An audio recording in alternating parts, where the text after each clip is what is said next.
All right, good morning, ladies and gentlemen. Welcome back. It's about 9:36 a.m. Eastern time, and you've got Micro Swift Heats coming up. 5 minutes plus 2 laps of hard action to come your way. Now, if you're saying, well, what's a Micro Swift? Well, this is 7 to 10-year-old drivers, 225-pound carts. Also, hello, doggo. Hello, doggo. Can I put that dog? Can I put that dog? Listen, Sheldon, I come here for two things.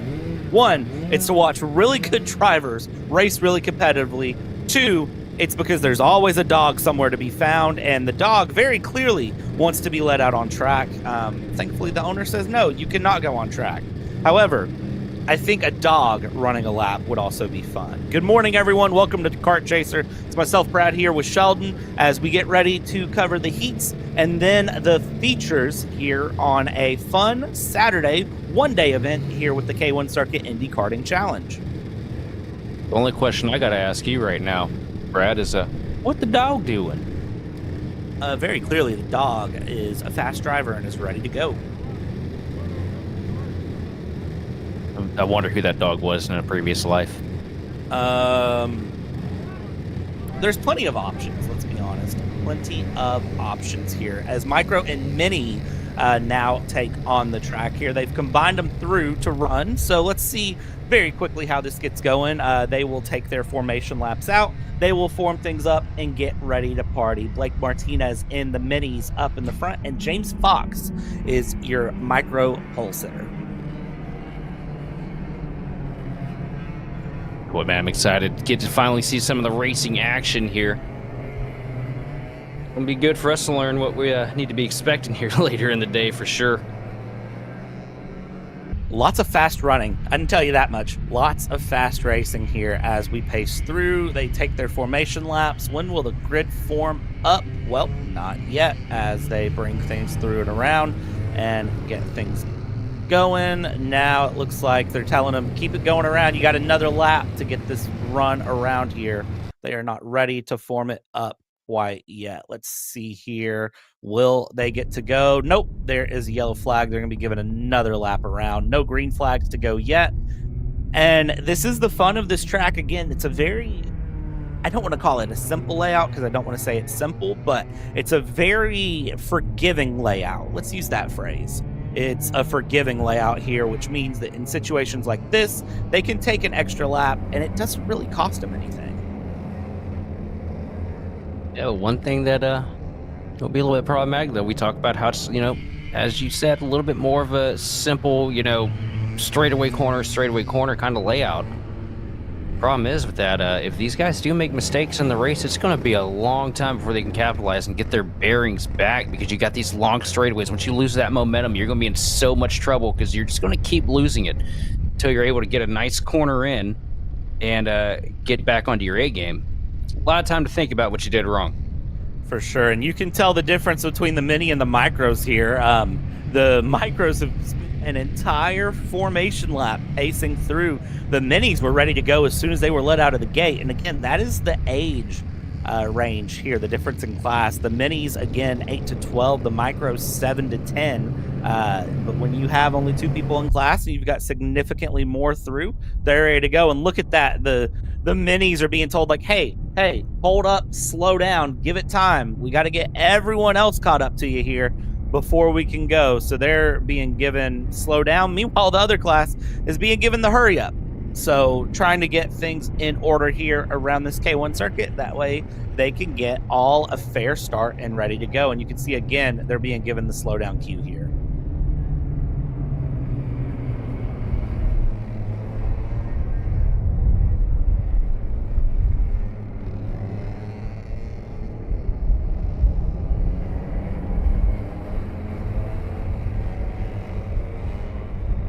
Micros being signaled out very quickly, like, hey, you need to catch up to the minis. We can't just let you go. And look at that, being given the hurry up. That's not something you normally see in a formation lap. Usually it's a slow down signal that's being given. They're being given the hurry up. And now they get on track and they're basically going to stop them there and say, hey, hold on for a minute. We got to wait for everyone else to catch up.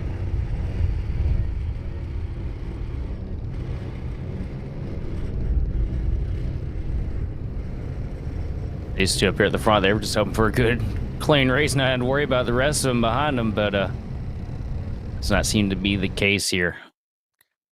And now we'll come through. Will they be given the go-ahead this time around? They cross the line, everyone's set up, and let's see here. Do they get the green flag this time through? Green flag will come out a little bit past the official start-finish line. 5 minutes plus 2 laps is the run for these heat races. Now let's see here. Does the official like what they see? They're in the tram lines. Green flag's out. We're underway for racing, and it's a very, very quick get off there in micro. Everybody's spreading out quickly, trying to find places where they can, trying to go through. The minis trying to hold on up ahead. They want to just get going very quickly. They've already been like, hey, we've tried to run like 3 laps ready to party. Let's go ahead and go. And now micros will come through as well as we continue along, and James Fox will hold the micro lead at the moment. Currently, Christopher Heinzman in charge of the mini field right now. A decent advantage over second place Blake Martinez.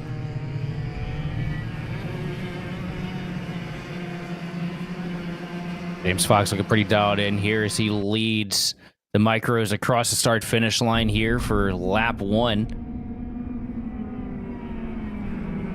Good bit of separation through the field here for the micros right now as well. Just a couple tenths though separating first and second in that class from each other, as Lawrence Jorgensen's trying to close the advantage to James Fox here.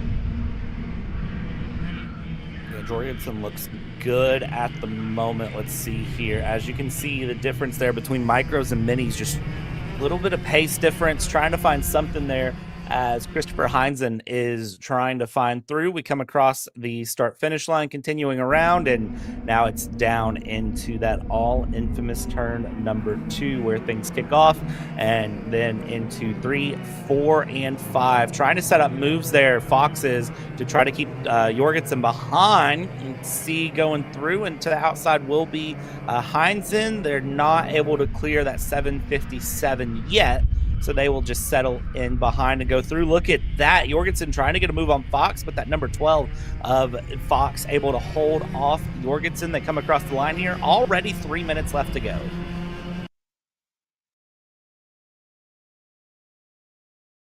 With a huge lead now, Blake Martinez a couple seconds ahead of the rest of the pack here. Heinzen just definitely having to get elbows up here, though, as he's being hounded now by James Fox. Yeah, it looks like at this point, Fox is just trying to keep a gap to Jorgensen if possible and just sort of settle things through. Again, this is a mini versus a micro kart, so minor differences between that in the set, that the mini is a little bit heavier than the micro, but the micro still plenty fast there. The mini still plenty fast as well, and they're very similar in pace as they go through. It's just a matter of getting that pass done, and even though they're different classes, they don't care. They're still going to fight and battle it out on track, just like they would if they were playing for position. I think James is also trying, well, never mind, as he tries to overtake here. Now with a crossover down to the bottom, James Fox is going to take the spot away from Christopher Heinzen. I thought that he was trying to use Christopher as a little bit of a pick here, a little bit of a drafting tool to build an advantage, but I guess he looked behind him and saw that Lawrence Jorgensen was getting closer, as now the 7 machine trying to go toe-to-toe here with Heinzen. Heinzen definitely struggling with pace a little bit in the 757 kart, and way out there, just a dot in the distance, is Blake Martinez in the 38.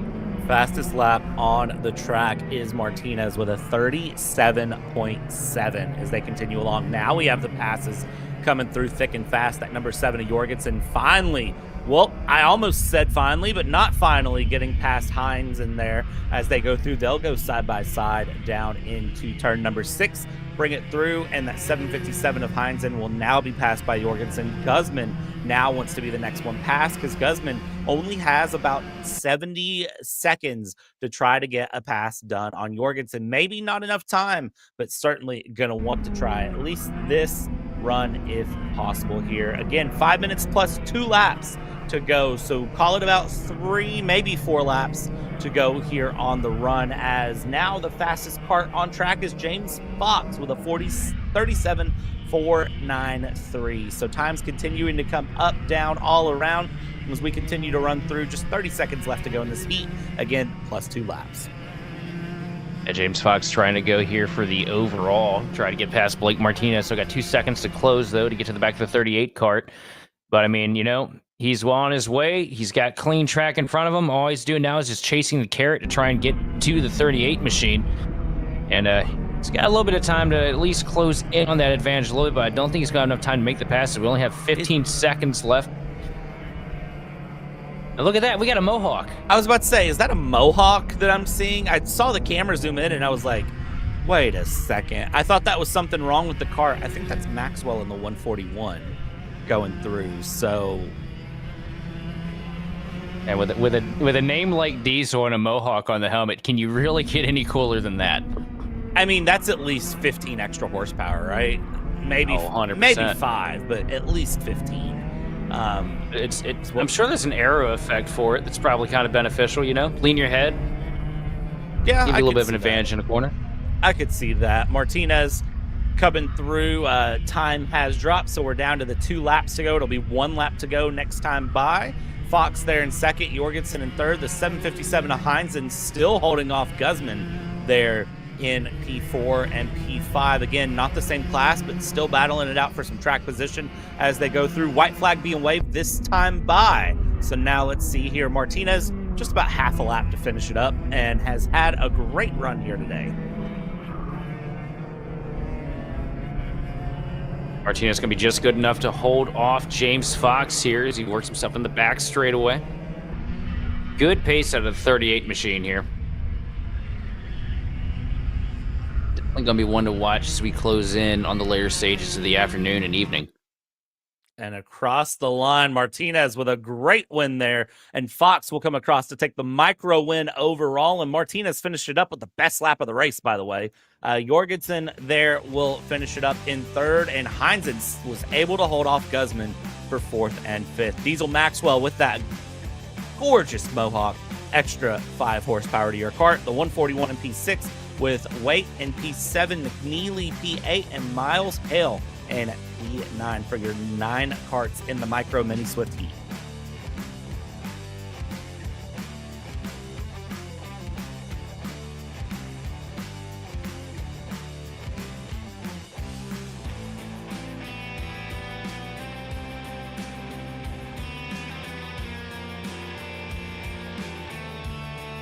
All right, next karts to line up here as we clear the track of the micros and minis that go down into the shed. They'll get things sorted out and start getting themselves ready. Next thing up, 206 mediums. Now, 206 medium class here as they go. This is a Briggs & Stratton engine. It's 15 and older and 365-pound karts. So these are some very quick drivers. They're names that you might be familiar with if you're familiar with the karting community here in Indianapolis. And also hello to everyone. Waves. I love getting waves. So now as we come through, I saw a McLaren shirt going around in the paddock there as well. So as we come through here, this is going to be a good run as well here in 206 mediums.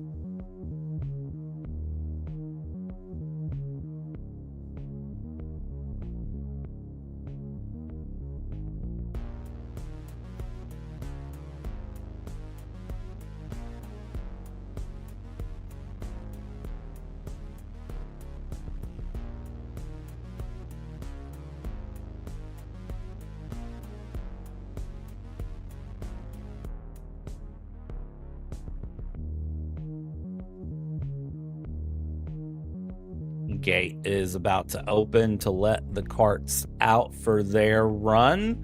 And here we go. They are free to get on track and get ready for their 5-minute plus 2-lap heat race. And this is going to be one. All right, Sheldon, who do you think is going to have it? And it's going to be a close one. For sure, because there's a lot of talent here in this division, but look, the things I saw Evan McCorkadale do last year when I was calling here in races I haven't called, I've seen his name pretty much at the top of the kart chaser pecking order here on the highlight reels. I feel like that 19 kart that we got the camera on right now, I mean, I can't see a way that you can go wrong, betting the farm on him. Knock on wood. I don't know that I'd bet the farm on McCorkindale just because, one, I don't have a farm, two, they're expensive, but definitely I could see McCorkindale being there as we get the grid formed up here on the end of the formation lap. They'll approach the tram lines there, and the tram lines feed out into turn 2, just as a little side note. They are not actually at the start-finish line, but they feed out into turn 2 as they'll come through, and you see the flagman there getting ready. Is it green flag this time by green flag waves? And we're underway for the 206 medium heat into turn 1, or turn 2, actually. A great run from everyone, and there's a deep dive to the inside. Somebody's off into the grass, and that is probably not how you want to start your heat race, but able to recover. Nobody with anything too major there, and I believe that was the 21 of Patton, who has now dropped well down the pecking order as side by side we see battles the 573 and the 506. Knotsman in second, and the 506 of Wilbur up into third. Knotsman trying to hold on to an advantage right now as we work down the back straightaway. Everybody's single filed out right now. Not a whole lot of action happening through the pack at the moment. Everybody trying to set up stage a pass. Sorry, as McCorkadale still in the lead, growing a nice gap here. A bit of action a little bit further back at the I think it's the 546 kart? It's the 506. Wilbur and the 506. There we go. Battling it out here as they go through, come down into turn 8 and deep dive up the inside.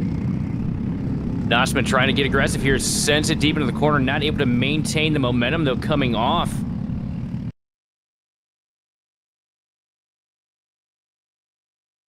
Wilbur doing a really good job holding scrappy running defense here, trying to keep that machine at bay.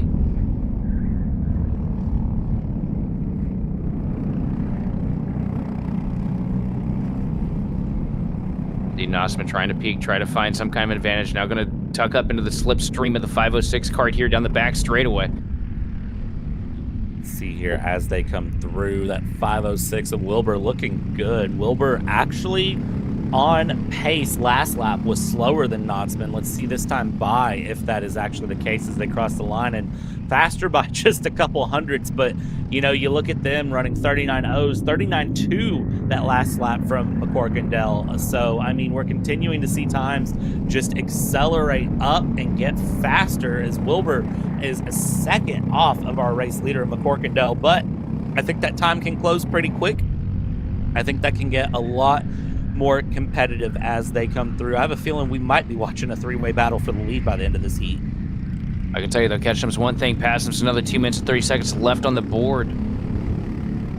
Last lap was 0.2 quicker from Wilbur, but now that he's out of the slipstream and into clean traffic, what's he gonna run the line this time? He's gonna run even quicker at 38.979. McCorkindale's gonna run a 38.80. So McCorkindale just a little bit faster this last time by. And I don't think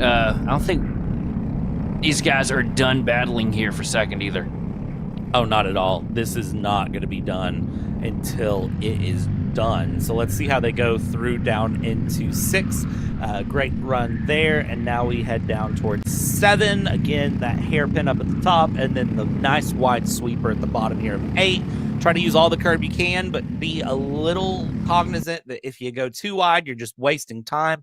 Great runs from them there. Wilbur Knotsman crossed the line here. 1.5 minutes left to go, plus 2 laps to be found here as we continue to see best times being set by McCorkindale. McCorkindale currently the fastest of anyone this time by with a 38.721 gap, 1.5 seconds here as you see that 573 and Knotsman just right there in the back trying to look for a pass on Wilbur, trying to look for something somewhere as McCorkindale, I mean, this is just a Saturday morning cruise at this point. And look at the usage on that car too. There's not a corner on that livery that isn't covered with tire marks on McCorkindale's 19 machine up there at the front of the pack. And another great lap out of him too, as he says a 38.547.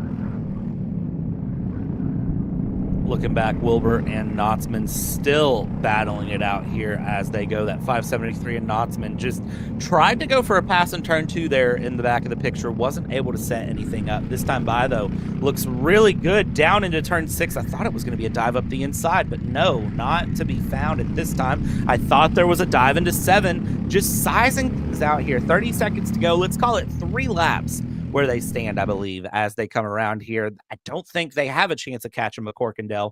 McCorkindale just going to cruise away with a 38.5, but Wilbur, Knotsman, these two, I mean, just got to feel things out. Hard ramp of the curb there from Knotsman going through, and Wilbur, you can see just very methodical with the placement of the cart, not doing anything unnecessary in that 506, but just doing what is needed to hold on there. Here we go. He's got him. Oh, not quite enough. Not quite enough for Knotsman, trying everything he can, throwing everything but the kitchen sink at the 506 machine of Wilbur. Well, I think the kitchen sink would probably work, but got 1 lap left on the board here. See caution flags being waved here. There's a cart off to the side.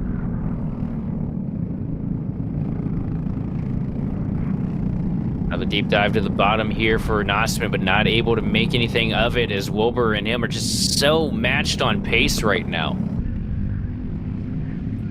Tell you what, this is going to be a good feature race. If this is how these two are tucked together here in the heat, when we get to the final, they are going to have a great battle coming out here as we come through. McCorkindale coming across to take the white flag this time by. Wilbur, Knotsman need to settle it out this final way through as McCorkindale has managed to lap Meldrum here as caution flags are out. That is the number 29 of Reed Esslinger, who has ran off the track there. So as we continue through, the number 11 of Meldrum has been lapped there as we see Wilbur, Knotsman still battling it out as they come through, but it will be McCorkindale who should be taking the checkered flag pending no issues in the final 2 corners. Official take it off and run it. across the line here for the checkered flag. Evan McCorkadale is going to bring home the checkered flag, followed by Levi Wilbur and Nicholas Nostman. Nostman just wasn't able to find a way past that 506 machine of Wilbur, but I think he's going to have it figured out by the time we get into the later stages of the evening. Jared Spansel going to bring it home fourth, followed by Nick Patton fifth. Sixth place is going to be Andrew Goldman, followed by Jake Meldrum, and rounding out the 8-cart field with an unfortunate turn of events is the 29 machine of Reed Esslinger. Yeah, never ideal to end your heat race like that. But again, the good news is it's the heat race. You can kind of recover back. Of course, the finals that will be coming up are 10 minutes plus 2 laps, so double that time distance, which will be pretty nice for them as we get these 206 mediums cleared off the track. Next carts coming up are going to be 206 juniors for their heat. Now, 206 juniors, again, if you're unfamiliar, this is 12 to 15-year-olds, 320-pound carts. I see GoPros on the back, and, you know, Sheldon, one of the things I always look at in karting is if there's a GoPro on multiple carts, you know it's a competitive class. Now, what I'm wondering is if, a couple weeks ago in Ontario, we got the juniors to wave at us every heat in qualifying. I wonder if we're going to get any waves today. I don't know. Let's find out. Wave hello to everyone down there as they stage. Do they wave back? Do they wave back? We did get a face palm there, so I guess that's something. I mean, a face palm is better than nothing, I guess. But do we get waves? Hello to everyone? Nah, they're locked in. They are locked in. This is a group that are very, very much ready for some hard-fought racing. They mean business in Indiana. I mean, it is, we're not that far away from Indianapolis here in Whiteland, so... Wild weekend of racing we had last week. Yeah, you're not wrong. We were talking about it there off air during the time between qualifying and the heat, but last week was the crown jewel weekend, as everyone always calls it in May, of motorsports, Monaco, Indy, and the Coke 600. It's always a fun time to watch. So, I mean, hey, just things get crazy sometimes. And the weekend after, we got to throw some karting in the mix and have some big, hard-fought karting races. It's kind of crazy, too, because that very well could be the last standard weekend, too, from what I've been reading online. It looks like they're thinking about, moving away from Monaco with F1. I have opinions, but I feel like I would get fired from any motorsports coverage ever again in my life if I say my opinions. So... I take it you're not too ashamed of that getting moved around, are you? Not really. No, that's one of those that, if we're going to get rid of Spa, Monaco should have been on the chopping block well before then. But that is a podcast topic that I will save for another time here as we have these 206 juniors out on track, and Thomas Anthony, Evan Patton are top two. This is going to be a competitive class. I can tell you that much already. Yeah, absolutely. And I'm keeping my eyes, on the 861 machine of Evan Patton. Remember him being really fast here last year. Thomas Anthony, though, it's a name I'm not used to, but I'm expecting paces. We got one kart off the track already. That is Maxon Claby, who is off going through, and we'll see. Do they let them have the green flag even with Maxon well off, or are they going to make him take another pace lap and let Maxon catch up? Let's see here. Green flag's out. We go. Oh, don't do 3 wide. They're going to do 3 wide. 3 wide goes into 2x2. Everybody wiggles it through. Everybody comes out of track. Who is where? As Anthony is in the lead with Dunn in second. Had done a huge move there on the initial start, get himself into second position. Started fifth, so the 3 wide maneuver is definitely working out for the 7 kart. Can he hold on to it, though, is the million-dollar question. As him and Patton now go side by side. Patton got the switchback through 3, 4, and 5. And now, can he hold on to it down into 6? Hard time, hard on the brakes, and Dunn is off the track. It's going to be action-packed. Patton now sitting in the second spot, pulling Lucian Laser along with him. And Thomas Anthony's just like, man, you guys keep on racing. Look at the advantage he has over the field right now. 3.5 seconds for the 317 kart of Thomas Anthony. Big advantage there as they continue through. Let's continue to watch that moving to 5 and 6. That 180 right to a 180 left. That is a real popular place here. Is Laser in the 308. Look at this. Is going to look through outside to inside to outside and then set it up into 6, 7, and 8 here. I mean, that is very clearly working out a lot better through 4 and 5 than I thought it would, and it sets up really well for 6, 7, and 8 as they come through, continue around, and just keep this battle moving and grooving. You know, you've got 3 minutes plus 2 laps to go. Just do what you can. Don't force an unnecessary move, but these drivers are feisty and they're fast, so not saying they're going to make unnecessary moves, but just saying if they see gap, they fill gap. I mean, that's the goal if you're a racing driver, though, right? I mean, Senna said it best. If you see a gap and you don't go for it, are you still a race car driver? To summarize the quote. Right now, Thomas Anthony, though, with a substantial lead now, 4 seconds over second place Evan Patton. Lucian Laser going toe-to-toe with Evan here, trying to keep the 861 Kart honest. What's crazy with Anthony being that far ahead is that he's not running that much faster than Patton. I think it is genuinely just a case of Patton got that held up and the battle was done. And here, but no, Patton's not going to do it as he dives back down to the inside. Now they're side by side, neck and neck. And Laser with a switchback getting back to the bottom. A handful of crossovers here, and these two are still side by side on the back straightaway. Trying to sort out who's going to be ahead of who, where, when, why, and as they come down into 6, take the hard right-hander through 7, and that 861 of Patton. I tell you what, again, this is a defender's track. If you feel very comfortable making reverse moves and switchbacks and getting things going, this is your track. As they go through, they keep things going. Into turn 2, we're going to go set up the pass for 3, 4, and 5. If you can, Laser still battling it through, down around the inside, sets in again behind, coming through one more time into 5, the 180 left-hander here as we go through that 861 of Patton, still holding on. Now make the dive into 6. Here is what Laser wants to do, does not make the move here as they come out 6, 7, 8, and 30 seconds left to go. Call it 3 laps to go at this point. Laser hounding him now for the second position. Not a lot of time left, though. I think Lucian kind of settling in here, realizing that Evan's going to be a really difficult pass. If you want to try and make any kind of inroads to your race leader, you want to be bumper to bumper here trying to slipstream. But that window is definitely closed, though, as Thomas Anthony is now 5 seconds ahead of the pack. And there's no time to catch him. He is setting purple laps here late into the stages.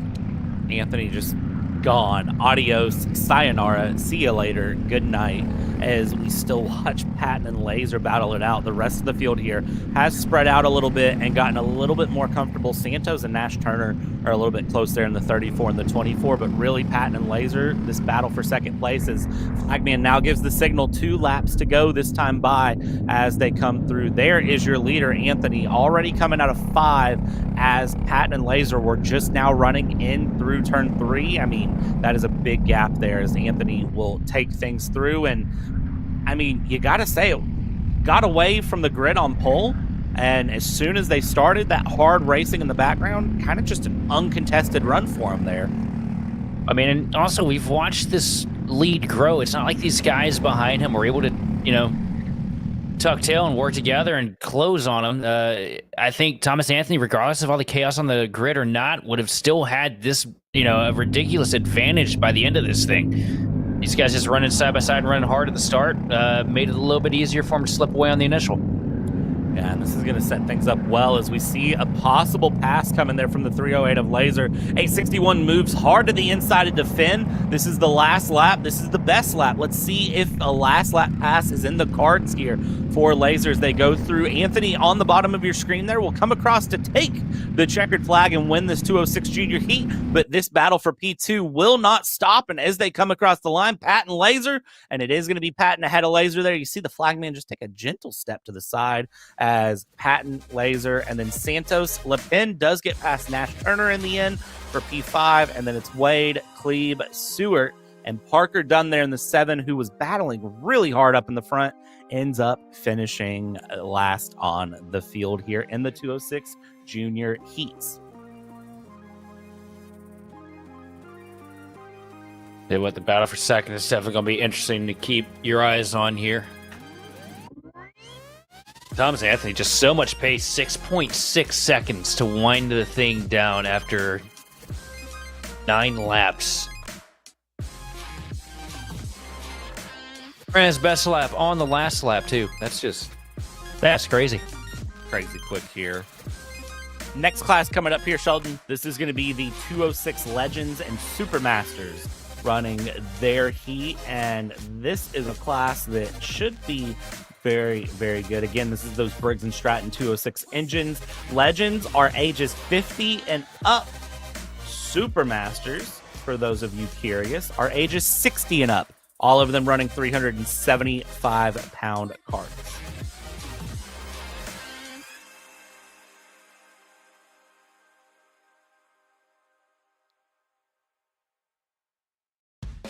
I tell you what, I certainly hope that if I turn 60 years old, I still have the spunk in me to get out and race go-karts on a Saturday. You're only as old as you let yourself be, am I right? Well, I feel my back makes me feel like I'm 80, and my brain tells me I'm still like 21. So I don't really know what age I qualify in right now. Yeah, you got me beat on the brain department. I can promise you that. Not so much, though. Let's see here for Masters and Legends as they get ready to go out. Everybody getting set up, getting comfortable here, and you can see kind of the motions, the hands up. They're waiting for the gates to open so they can go run this formation lap. Gate is out, and now formation laps will be underway, and hopefully this will just kick off really quick. Brian Williams there, Wilbur, Cutshaw, McLaughlin. Lots of names that you should be familiar with, as we have a cart that's not able to get going there out of the run. That's the number 57 cart. It looks like he may be having some sort of issue getting that cart started at the moment.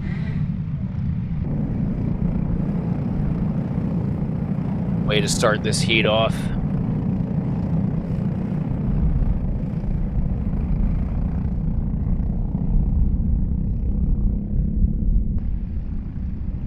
See, does he get the cart out on track, or is this going to be a case of he does not get to go? Will they start this run without him? Let's see as they come through, being given those whoa up motions there.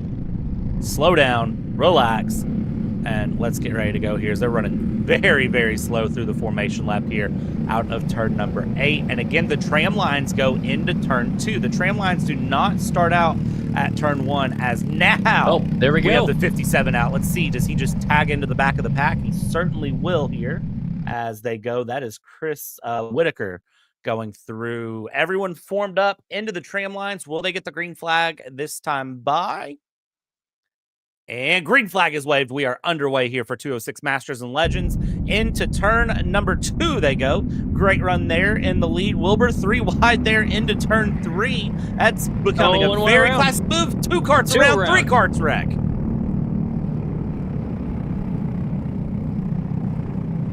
Oh, we went 3 wide and 3 different carts paid the price for it. Travis Wilbur with a decent advantage right now as you see 1 cart parked up against the wall. Please tell me that's not the 57. I don't think that's Whitaker, no. Battle up in the front for the lead as they come through, and see if we can't tell who will get the lead across the line as they come into turn number 2. Harlem and the number 18 up into third. It's Wilbur, Williams, Harlem, top 3 battling it out as we're looking for a pass for the lead here. Is yellow flag still being waved? Is looks like they've gotten carts off track, gotten barrier repaired, gotten all carts back going. But Wilbur and Brian Williams still battling it out there, with Harlem looking to do the Harlem Shake just behind. Brian Williams trying to get tucked up to the back bumper of Wilbur here. Work through the more technical sectors of the speedway here. Bumper to bumper. It looks to me like Williams might just be a little bit quicker as you see him doing a little bit better job rotating the center there through the last corner.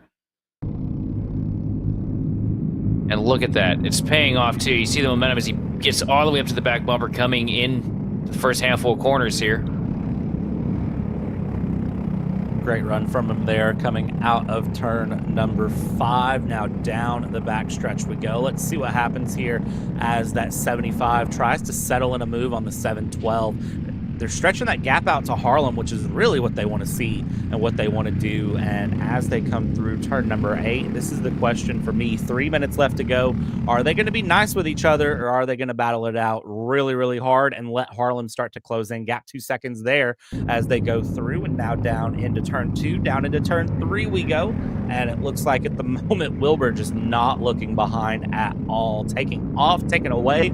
Adios, sayonara, see you later. Wouldn't want to be ya. As there we go, runs a little wide. And now, look at this dive. How's this going to go here, Sheldon? Well, it looks like Williams possibly gets the lead. Is there a switchback for Wilbur? I'm not sure. Williams has been doing a great job keeping that kart low on the track, though, getting the most out of his corner exit. Doing a good job backing up the corners to get the run off. Wilbur, got another side of it. He's been diving it deep into the corner, and I think that's going to really make it difficult, though, here for Williams if Wilbur's able to get up there to the bumper. As you see him pounding all over him. But not able to get the power down the way he needs to, and that's going to open advantage for Williams on the back straightaway, but Wilbur's going to close a little bit with the slipstream.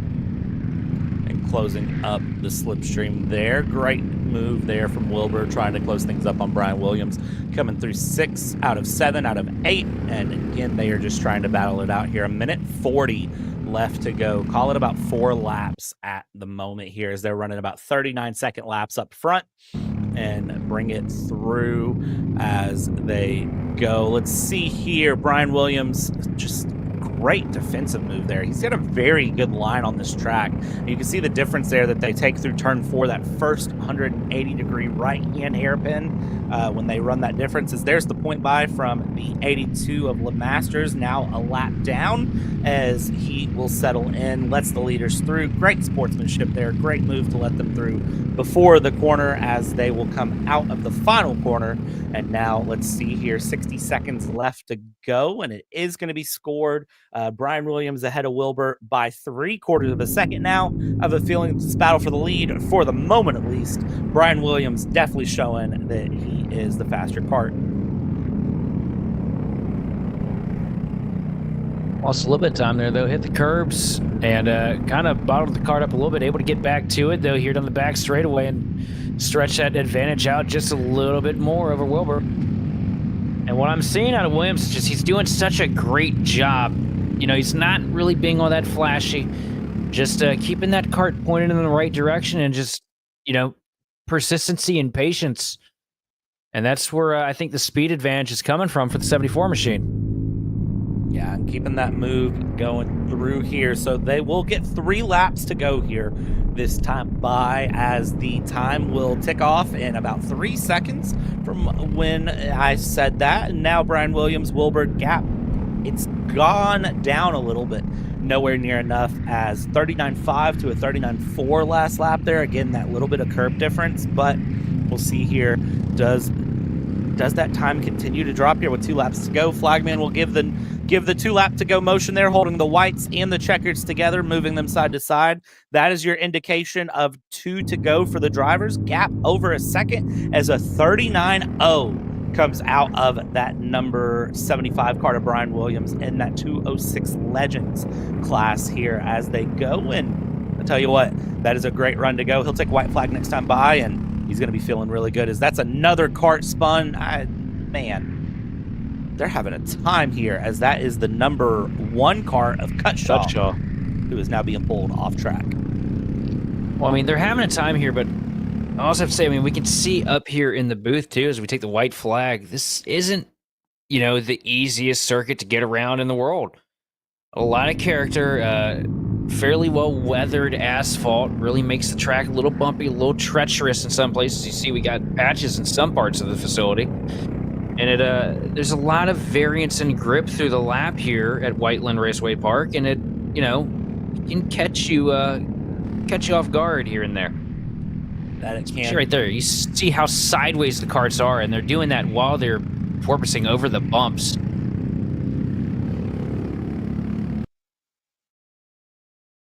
Way through the final corner for the last time. J. Brian Williams going to bring him the checkered flag with Travis Wilbur 2 seconds back from him in the 712 kart. Tom Harleman going to take home third place right there officially, and I believe Chad King and William McLaughlin will be the next two in tow. William McLaughlin actually taking the spot on the last lap from Chad King. Sixth place going to Tom Stevens, followed by Joseph Stevens in 7th. And Chris Whitaker, Richard Lemasters, and Danny Cutshaw round out the field. Great run from everyone there as they go through, having a great time. And next up will be KA Seniors for their heat. The KA Seniors, this is 15 and up, 360-pound karts. This is going to be a very, very competitive class to come up. Should be running similar lap times, I'd say, to these 206 Supermasters and Legends as they go through. Everyone crosses the line here. Everyone gets going. We'll have one kart to clear, but then they'll be able to go through. And big shout out to everyone here at this K1 circuit, all the officials, because this has been moving pretty quick today, as they've been doing really well about if a kart wrecks, if something happens, it's pretty well cleared out before we can really process that a kart has wrecked. Yeah, the track workers do an excellent job here. Every race, every weekend. So it's good to see them bringing the same energy week in and week out, and this driver's definitely putting together something good too. You know, smaller fields today currently, but these guys are giving each other a lot of room, a lot of leeway, and a lot of patience. Aside from the few times that they haven't done that, but we'll let that one slide. It's early in the day. Yeah, give everyone a break here. Too early in the day, so KA 100 Senior and Masters now coming out onto track here. 4 karts to run their 5 minutes plus 2 laps. And let's see how this goes. There is your DEI number 8, Del Earnhardt number 8 coming through. And let's see how they go here as they will get their formation laps going and moving and grooving. It completes the livery, man. You got to have really the right does. font. You can't have an 8 car with a different font. It feels wrong. Like the vehicle feels naked without it. I mean, you Look at that. could have Look a at number that. 8 with a different font. Oh yeah, you could, but you know you can be wrong too. I mean that's always an option. I mean, you know what? I respect that. That makes sense. Okay, I'll give you that one. I say this in front of my 02 Dale Jr. Budweiser flag that's always waving right behind me in the computer desk. A little bit of a fan, can't help it. Just a little bit here as they come through. Santos, Van Dyke, Lund, and Finley, your 4 karts that will be taking on this run. You can see they come up to the tram lines. Again, as a reminder, the tram lines exit into turn 2, not into turn 1. I say that for myself just as much as the audience here. Green flag is out, and we are underway here as all 4 karts will enter into turn 2. Great run there. Now down into turn 3. Let's see who can shuffle out where, as Lund in the 43 holds on in the front. And Santos there, I believe, is still in second place, that 36 kart. The 8 and the 79 are going to battle it out side by side. 4 P3 they go as they come down into turn 6, 7, and 8, and they will settle that out. Finley over Van Dyke, so they will round out lap 1, barring turn 8. They come out of turn 8, and they will round out lap 1 just how they started, 1, 2, 3, and 4 respectively. AJ Lund with the advantage right now, working into turn 1. That 43 car has been pretty fast, but Raider Santos also really quick in the 936 machine. Gotta get used to my triple digits again. It's been a couple weeks without it. Yeah, triple digits are they're interesting. So you can see that kart is labeled as just the 36 936 on the timing tower. So interchangeably we could say 36 936.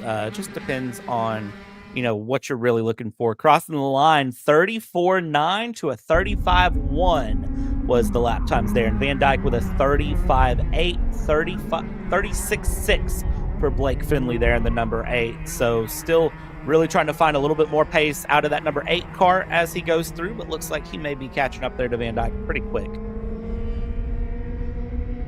79 kart, though, been putting together some pretty good laps as well.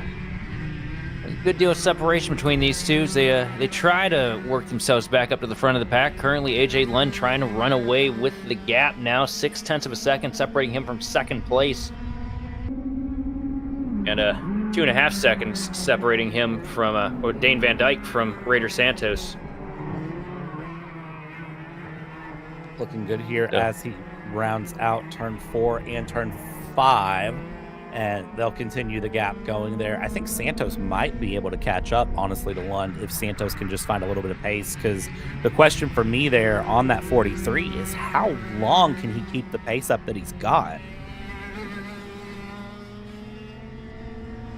Tell you what, he's been fast in everything that he's done so far today.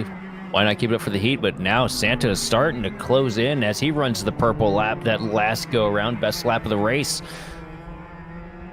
Closes the gap. Now he's getting up to the back bumper here as he worked down the back straightaway with great pace.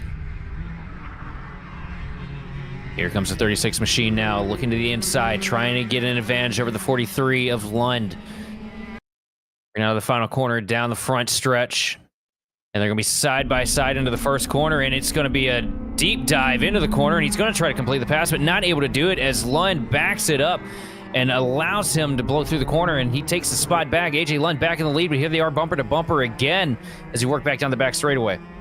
And here comes Santos. This is Santos really looking good here. 0.3 of a second faster last lap. Looking good. Again, tried that move through 2, 3, 4.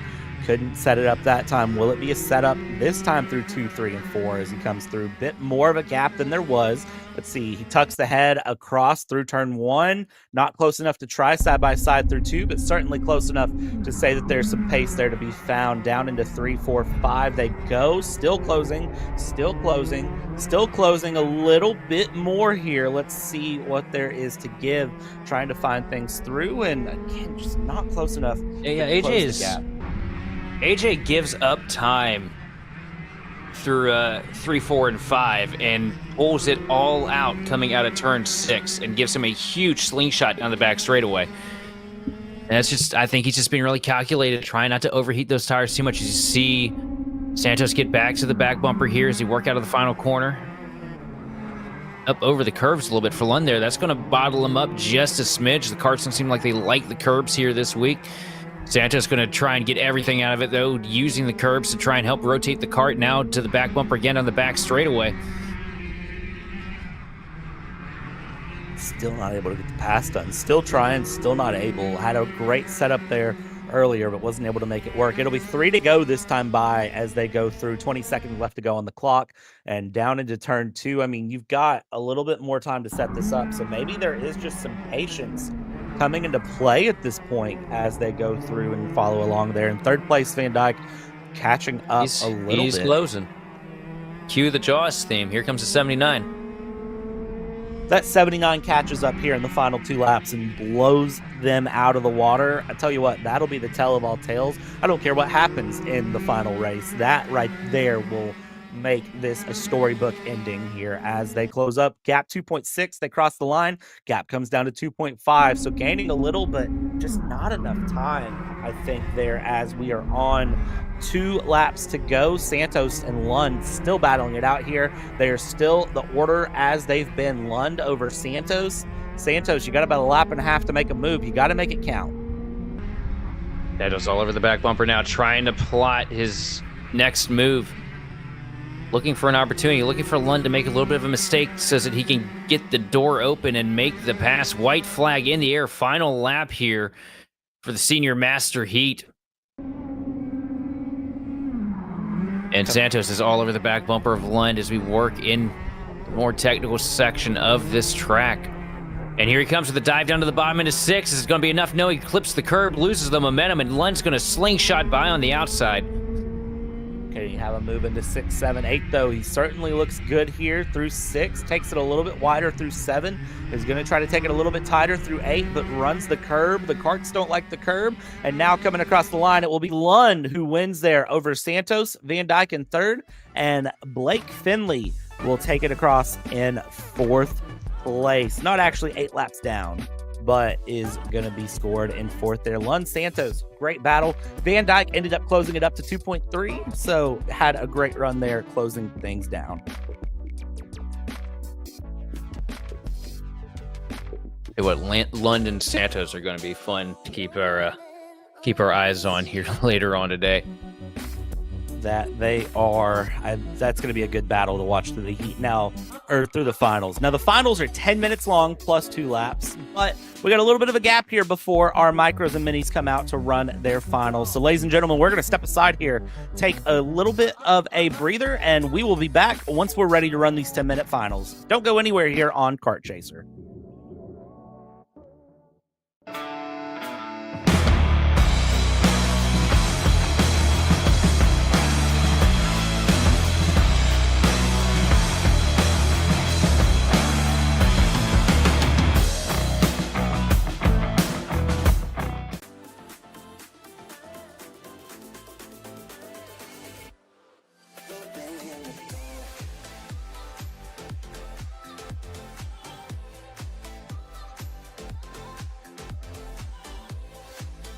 Are you looking to take the next step in your racing journey? Well, look no further than PitFit. With 2 locations in Charlotte, North Carolina and Indianapolis, Indiana, PitFit trains drivers all the way from grassroots level karting to Indy Kart and NASCAR with top-of-the-line personalized coaching to improve physical and cognitive fitness. For more information on programs, check out PitFit on Instagram or Facebook today. Are you ready to get behind the wheel? From Formula One to NASCAR and IndyCar, all the pros start here.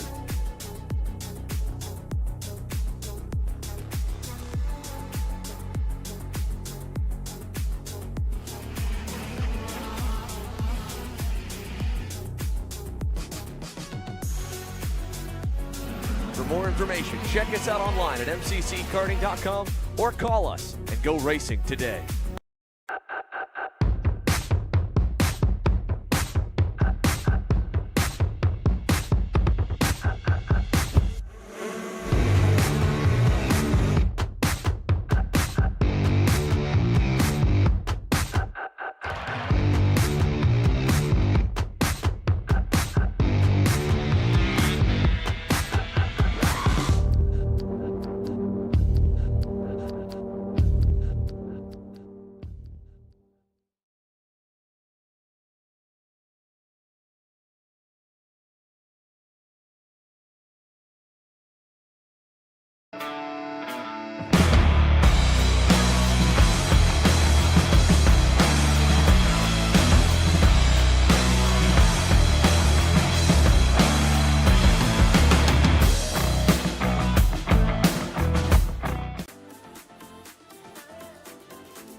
Are you looking to take the next step in your racing journey?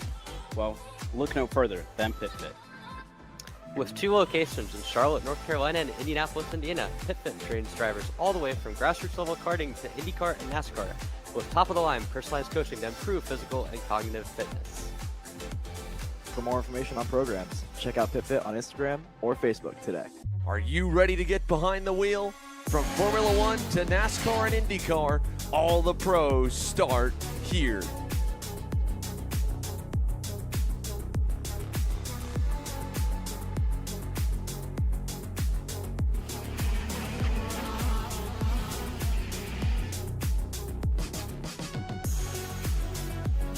For more information, check us out online at mcckarting.com or call us and go racing today.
Hey, what's up, Caleb? What's up, Brandon? You sound defeated. A long day at the office? Yeah, got stuck at a cat food marketing meeting for like 3 hours. I don't know a thing about cat food, and I don't even work in marketing. And then I got sent on a coffee run like I was some sort of intern. Then at the end of the day, when I went to go get gas, I just realized everything is so darn expensive nowadays, man. Yeah, you got that right. Like, do you have any idea how much we're spending on Netflix? That's like $20 a month. Do you know how much we're spending on cable? That's like $50 a month. But you know what isn't expensive? Tell me. Kart Chaser Premium. For only $9.99 a month, you can watch all the American karting action live from coast to coast. Subscribe and become a member today.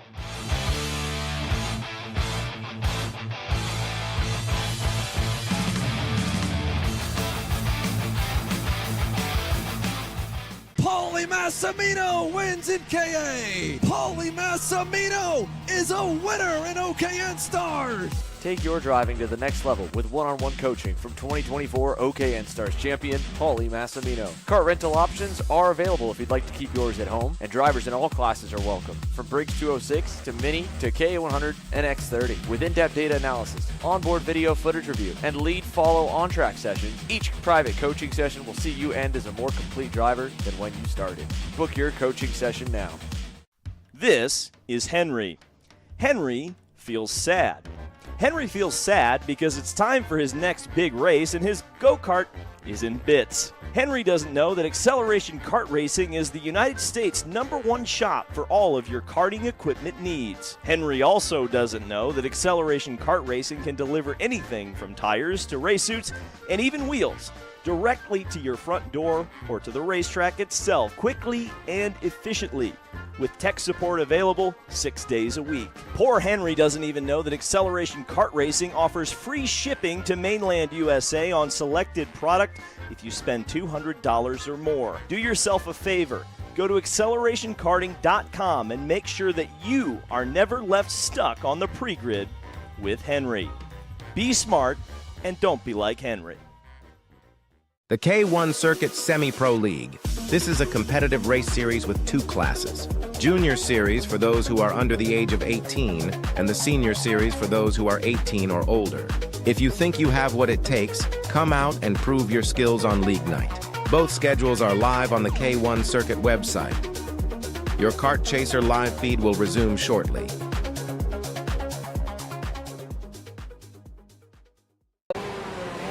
Brandon, why are there all these charges for just over $200? I'm tired of all this Brandon business, okay? Brandon this, Brandon that. Why are there all these expenses on AKR over $200? We know, okay? Take a walk with me. At Shop AKR, they have everything you need to start racing at a very cheap and affordable price. They have MXC rims, they got chains, electrical stands, tilt seats, they got MXCs. And if you didn't know, on top of that, any purchase in the continental US over $200, that's free shipping. Hey, aren't you supposed to be in the AKR Anonymous meeting over there? Dude, I'm doing a commercial. Dude, we have no time, it's about to start. Stop. We all love Shop AKR. Me? More than others.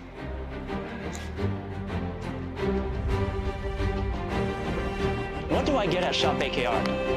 MXC rims.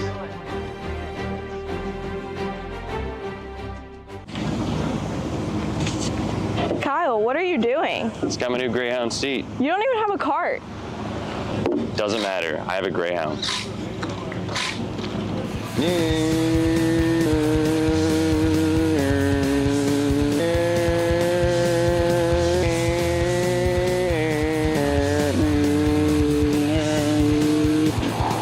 Who the f is Kyle Cuthbertson? Doesn't even have a go-kart. Doesn't matter.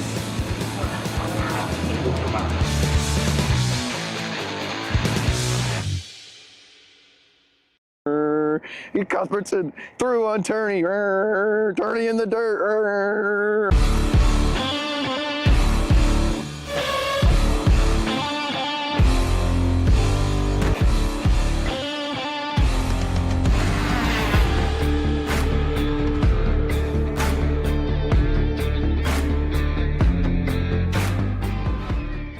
The K1 Circuit Semi-Pro League. This is a competitive race series with 2 classes. Junior Series for those who are under the age of 18, and the Senior Series for those who are 18 or older. If you think you have what it takes, come out and prove your skills on League Night. Both schedules are live on the K1 Circuit website. Your Kart Chaser live feed will resume shortly.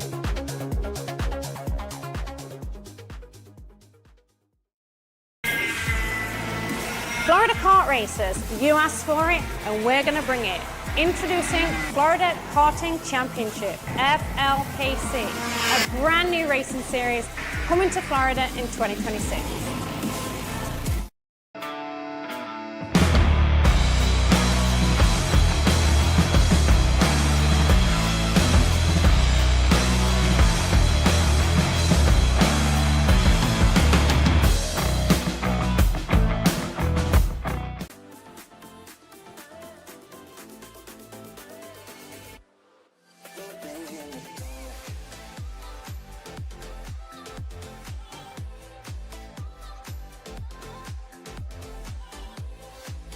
Are you looking to take the next step in your racing journey? Well, look no further than PitFit. With 2 locations in Charlotte, North Carolina, and Indianapolis, Indiana, PitFit trains drivers all the way from grassroots level karting to Indy Kart and NASCAR, with top-of-the-line personalized coaching to improve physical and cognitive fitness. For more information on programs, check out PitFit on Instagram or Facebook today. Are you ready to get behind?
Good morning, ladies and gentlemen. Welcome here on Kart Chaser. We're in Whiteland, Indiana for the K1 Circuit Indy Karting Challenge here on Saturday.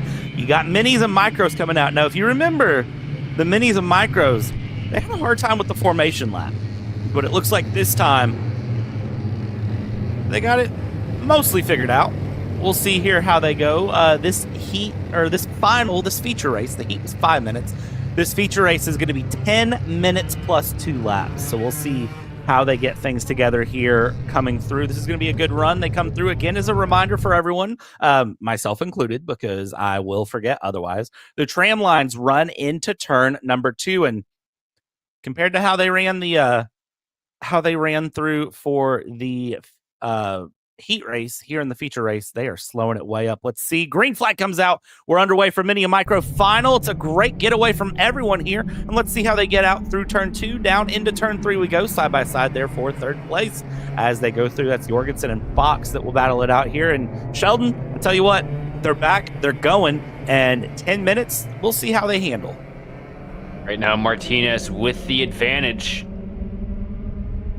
Good run for him through the first handful of corners. 8 machine looking pretty stout up here at the front, but definitely not an island on his own because he's getting hounded right now.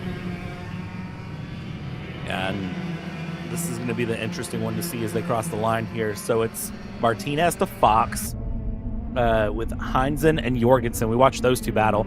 These two, the gap opened up a little bit through the heat, but here in the feature, it looks like it's staying pretty close. We'll see here if Fox is able to get the pass done in the micro over the mini as they come down out of 5, down towards 6, 7, 8. Fox had a much better initial start than he had in the heat this go-around. See him right now trying to use the geometry of the track to his advantage, going a little bit wider on his entry to get the best arc out of the corners. He look a little bit further back in the pack right now as Heisenman and Jorgensen going toe-to-toe, but Eyes back up on the lane. A big bobble out of the 38 machine, and Martinez going to open the door for Fox to try and go around on the outside. Let's see here. And here comes Fox down to the bottom. I think he's got... I'm sorry, that's Jorgensen we're looking at right there. Jorgensen going to take over the spot from Heinzen. And look at Maxwell there in the background, just kind of watching as Z2 go side by side through 6, 7, 8. Heinz and Jorgensen trying to settle things out there. That number 7 car to Jorgensen still ahead of Heinzen for now as they come through. Martinez and Fox held position where they're at, and actually it was a 0.2 of a second pace advantage to Martinez over Fox as they come down towards turn 2. So Jorgensen and Heinzen really starting to battle things out though, as we're already 2 minutes in.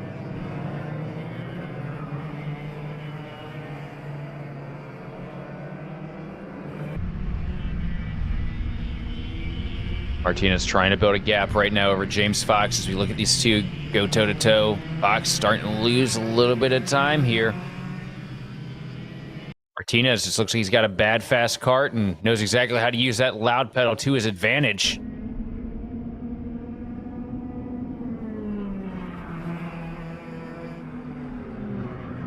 Still plenty of time remaining though. As you see Fox start to draw back up here through the first handful of corners. Going wide again, try to get that arc, to get the launch down the back straightaway in the 12 machine. Trying to tuck into the slipstream, into the wake of the 38 kart. I think the good news for these guys here is that, you know, for all the drivers to remember, they have an extra 5 minutes of racing. So the heat was 5 minutes plus 2 laps. This is 10 minutes. This is going to feel a lot longer because it's literally double the time. But besides that, this is going to feel a lot longer here for everyone. So you have a little bit more time to set up a move. You have a little bit more time to kind of think about what you're doing. You don't have to force a move here early. We're only a couple of minutes in. We're nearing halftime distance, so but you don't have to force a move too soon. Then again, we know how the drivers are. They see gap, they fill gap, and they try for pass. So let's see here for Fox, just when that gap is going to develop is behind. Jorgensen and Heinzen have gone side by side there for third place.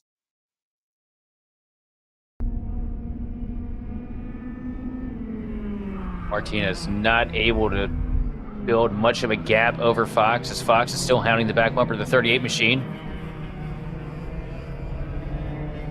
the double hairpin down the back straightaway now. But it seems like it's just so tricky for Fox to find the ability to be better than the 38 machine of Martinez right now. But he's given it all he's got, pretty much running qualifying laps here in second place, but the best lap on the field right now is going to go to the 7 machine of Jorgensen. Or sorry, Heinzen, sitting in 4th place in the wake of the 7 machine. Keeping the battle going here between the 38 and the 12. Fox just right on the rear bumper there of the 38, trying to just basically wipe the number off that number plate, saying, hey, you won't need that this afternoon. Like, let's get things going here really quick as it goes. So let's see how they figure things out as they continue along. I mean, they're having a great battle here through 6, 7, 8. They go further back here. The Mohawk of Maxwell trying to keep P5 as Guzman and White are right there in the mix. This is the battle for P5 that is coming through. 4 minutes, 45 seconds left to go.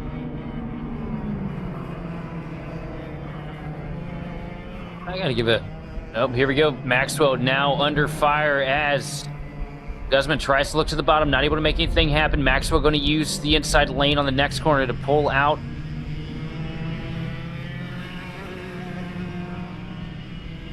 Maxwell is definitely in hot water right now because that 35 machine is hounding him here through the corners.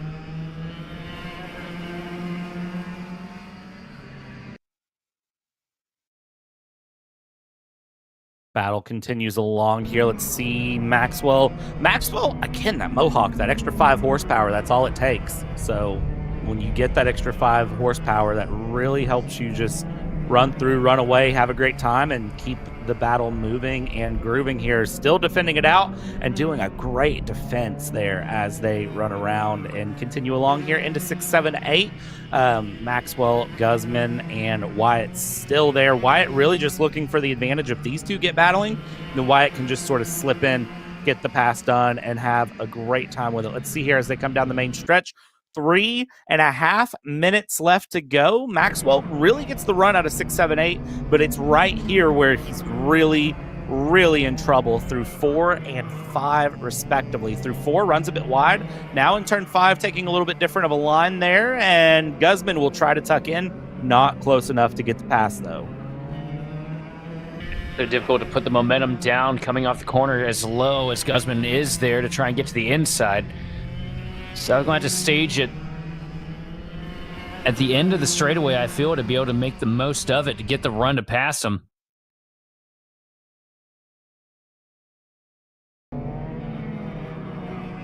Just it feels like the exit of 5 isn't where we're going to see a whole lot of maneuvers happen unless somebody makes a big mistake. It feels like 6 is the perfect spot to make the move when you got it. It really does feel like it, and I'm just trying to tell what would be the best option here as they continue along and down. I mean, trying to continue to find the move up front. 38 and the 12 are still bumper to bumper. Just trying to find something, but just not able to here as they go around. And now tuck in, 2 minutes left to go. So 2 minutes plus 2 laps. So let's see what can be found here. And Fox is really kind of losing the momentum, I'd say, out of 5. There going down. It's just taking a very wide line through 4 and 5, is really closing it up through 6, 7, and 8, though, is having a better run through here. But that run, that difference in 4 and 5 kind of negates any gain through 6, 7, and 8. Well, I also have to wonder, too, if Fox isn't just thinking big picture at the same time. You know, he knows that he's maybe a little bit faster than Martinez, maybe thinking about keeping the tires cool on that 12 kart and waiting to stage his maneuver on the last lap, because he knows that if he goes and does it a little too early, I mean, we see it time and time again here in kart racing, regardless of what track we go to, you make that move a little too early and you just get crossed over the next corner and you end up losing the spot. Yeah, it's one thing to catch, it's another to pass, and the third hardest thing is to hold the pass that you just made. Yeah, it might just be a little bit of big picture thinking and a little bit of strategy coming from underneath the helmet of the 12 machine, but he is starting to lose a little bit of that gap, though, as we see Martinez start to stretch it out just ever so slightly, corner by corner. to work through turn 5 here down the back stretch. A couple kart links now separating first from second here.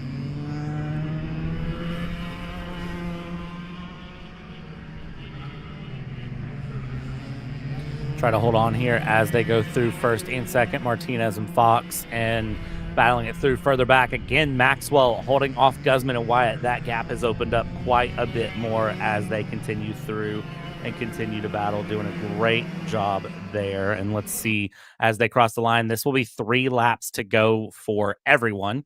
And it's still just a case of, do what you can, gather what you can while you can. Right now is the time where you really should be kind of dumping the throttle. This is where you can't afford to give anything up. You got to find all the time that you can now to really close things up. Time has ended. They'll take 2 to go this time by. There's your sign, 2 to go there as they cross through. And now let's see here. Does Fox have anything additional for that half second on Martinez?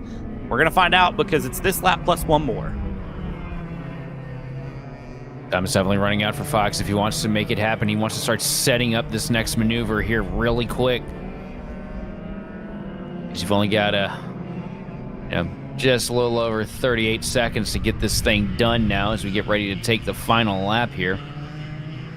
Laps click off really quick here at Whiteland Raceway Park. That they do here. 1 lap to go this time by. It's 1 lap to try to make the move, and the gap is 0.6 of a second, but they're all running such fast laps. Fastest lap of anyone that time by was Jorgensen. Fastest lap of the race there as they go through. So let's see here. First and second gap, 2 seconds back to third. So Jorgensen, just still too little too late, but still good to have that great time in now. Fox trying to take an alternate line through 5. Does not work. Martinez has 3 more corners to defend it. Down into turn 6. We'll round out of turn 6. Down into the right-hander of turn 7. Fox closes up the gap. Coming out of 8. It might be a drag race to the line, but just not enough. Double checkers wave there, and Martinez will take the win over Fox. Jorgensen in 3rd when they come across there, your top 3. Heinzen will take 4th place in the micro mini final. And then it's Diesel Maxwell with the extra 5 horsepower from the Mohawk, the cool factor, losing out across the line to Mateus Guzman, and then Grayson Wyatt in P7, Patrick McNeely, and Miles Hale. Your top 9, your 9 drivers competing there in the micro mini final.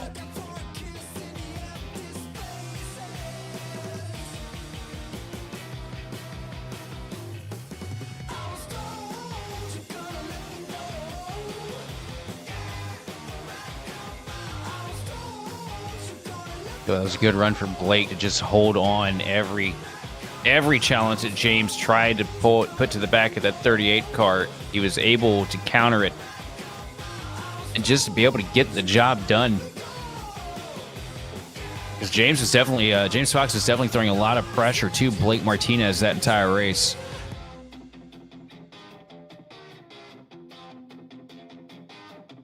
Great racecraft from everyone there, to be honest. So got to enjoy it when you see it. And now we just got to see what happens for the rest of the field here. 206 mediums about to take the track as they go. You see everybody getting the cart started up, everybody getting ready to go, and they'll get ready to run their laps and battle things out and get their 10 minutes plus 2 going here to finish their mornings off.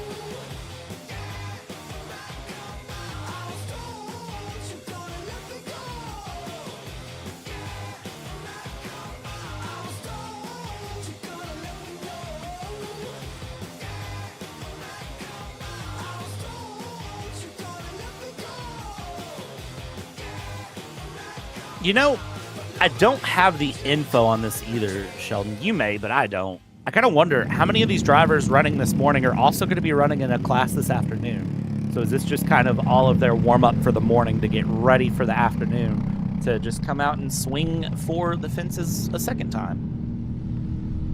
Last few times I've had the opportunity to cover here, you're basically, if it goes how it normally goes, you're going to see all these same guys later on this afternoon with a whole bunch of friends that we didn't see in the morning. Wouldn't surprise me a bit here. Formation lap for 206 mediums is out in We'll see if McCorkindale is able to hold on to the lead there. Knotzman in third is going to be gunning for second here early on. I'm really curious to see what the gap McCorkindale can pull is they're getting the whoa up signal there is they were coming around. They're ready to get this 10-minute final underway.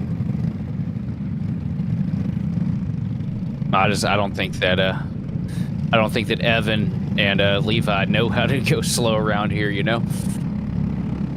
Going slow it's such a hard task. I'm just going to be real honest with you. It's something that I never claimed to be good at, something I never really enjoyed. I never claimed to be good at going slow because, well, my natural pace is slow, but you know what I mean. Coming through into the tram lines, they go. Let's see, do they get the green flag? Do they like what they see here? Look at the hard look to the left there from the outside lane, staring down, getting ready to go. Down into turn one we go, and your front row runners down into the grass off the track as they go. And I believe that is Mansell who drops well down. Actually, no, that would have been Wilbur, I believe, who dropped down as we get going and through. And that is going to be everyone getting away fairly well, looking over the shoulder, getting an idea of who's where. And the number 19 of McCorkindale up into the lead early. No surprise from that one. The 573 of Knotzman in second place. Evan McCorkindale trying to walk off here and dominate, already growing a couple kart lengths advantage here to start the race off. She comes across the start-finish line here. Don't have the time, the gap up right now, but it's definitely about 4 or 5 kart lengths separating the two. So he works himself out of 4 here down the back straightaway. See, run got through. one kart around off the track, the 21 machine. That is Nick Patton. Well, that'll be some interesting GoPro footage to see later as you see Patton's up out of the cart, turns the cart off. Official throws the yellow flag and says, yeah, let's get this cart out of the way. Great move there from everyone as we keep this race moving and grooving. So as they cross the line here, 8 minutes, 40 seconds left to go. It's McCorkindale, Wilbur, Knotzman, Spansel, Goldman, your top 5 with Reed, Esslinger in P6. And we'll see here where Patton and Meldrum drop as Meldrum, you can see well off the pace there, 16 seconds back. Going through as they continue around, but McCorkindale with a 1 second lead will continue to try to open things up. 0.6 of a second separate Wilbur and Knotzman when they cross the line. But here's the thing with this track is those gaps can close and open in a matter of a couple of corners. Right now, McCorkindale off to the races here. Comes across the start finish line, this time a 1.1 second advantage, still netting positive for the 19 machine. Knotzman, though, with the fastest lap of 38.72, trying to close into that advantage to get to second place and get to the back bumper, Levi Wilbur, to make something happen. And as you look a little bit higher in the camera shot here, it looks like it is starting to fall underway here as you see Knotzman hounding the back bumper of the 506 machine of Wilbur. A little bit of deja vu from the heat just a few minutes ago. Now down to the inside, a little bit of a hip check off into the curbs. Knotzman getting pushed off the track a little bit here as Wilbur bounces off the curb, gets back up into the door. Now they're going to be side by side here coming across the start-finish line. That's going to open a huge advantage now to Evan McCorkindale as he slips away by about 3.5 seconds. And they're still side by side for second. Now it's a 3-man race. 3-man race here continues along. Dive to the inside through 5 for the 573. And Knotzman inside turns to outside, though. Can you perform the switchback? You certainly want to try it. Not able to get it done there as Wilbur holds on beautifully. And now the 573, though, again, inside turns to outside. You got to make the switch stick as the 573 Knotzman up into second there. And watch Spansel just sitting back, kind of saying, you know what, you two just battle it out. Whatever happens there, I'm ready to pick up the scraps if something goes horribly wrong as they come through. Knotzman will be ahead of Wilbur this time by, but I don't think that will be long-lived as we'll continue to watch them battle it out down into turn number 3, 4, 5. They go, and you can see there again, alternate lines coming, force the move up the inside, force that 573 wide, and that 506 of Wilbur with a beautiful move. Now side by side all the way down the backstretch they go, and watch out for Spansel. Let's make it a 3-kart battle out of nowhere. Knotzman going to use the crossover, though, coming to the back straightaway, going to get the position back from Wilbur. Now Wilbur trying to hold off the 52 machine of Spansel. Here comes Spansel taking a look down to the inside and a deep dive into the corner. He's going to take the spot away.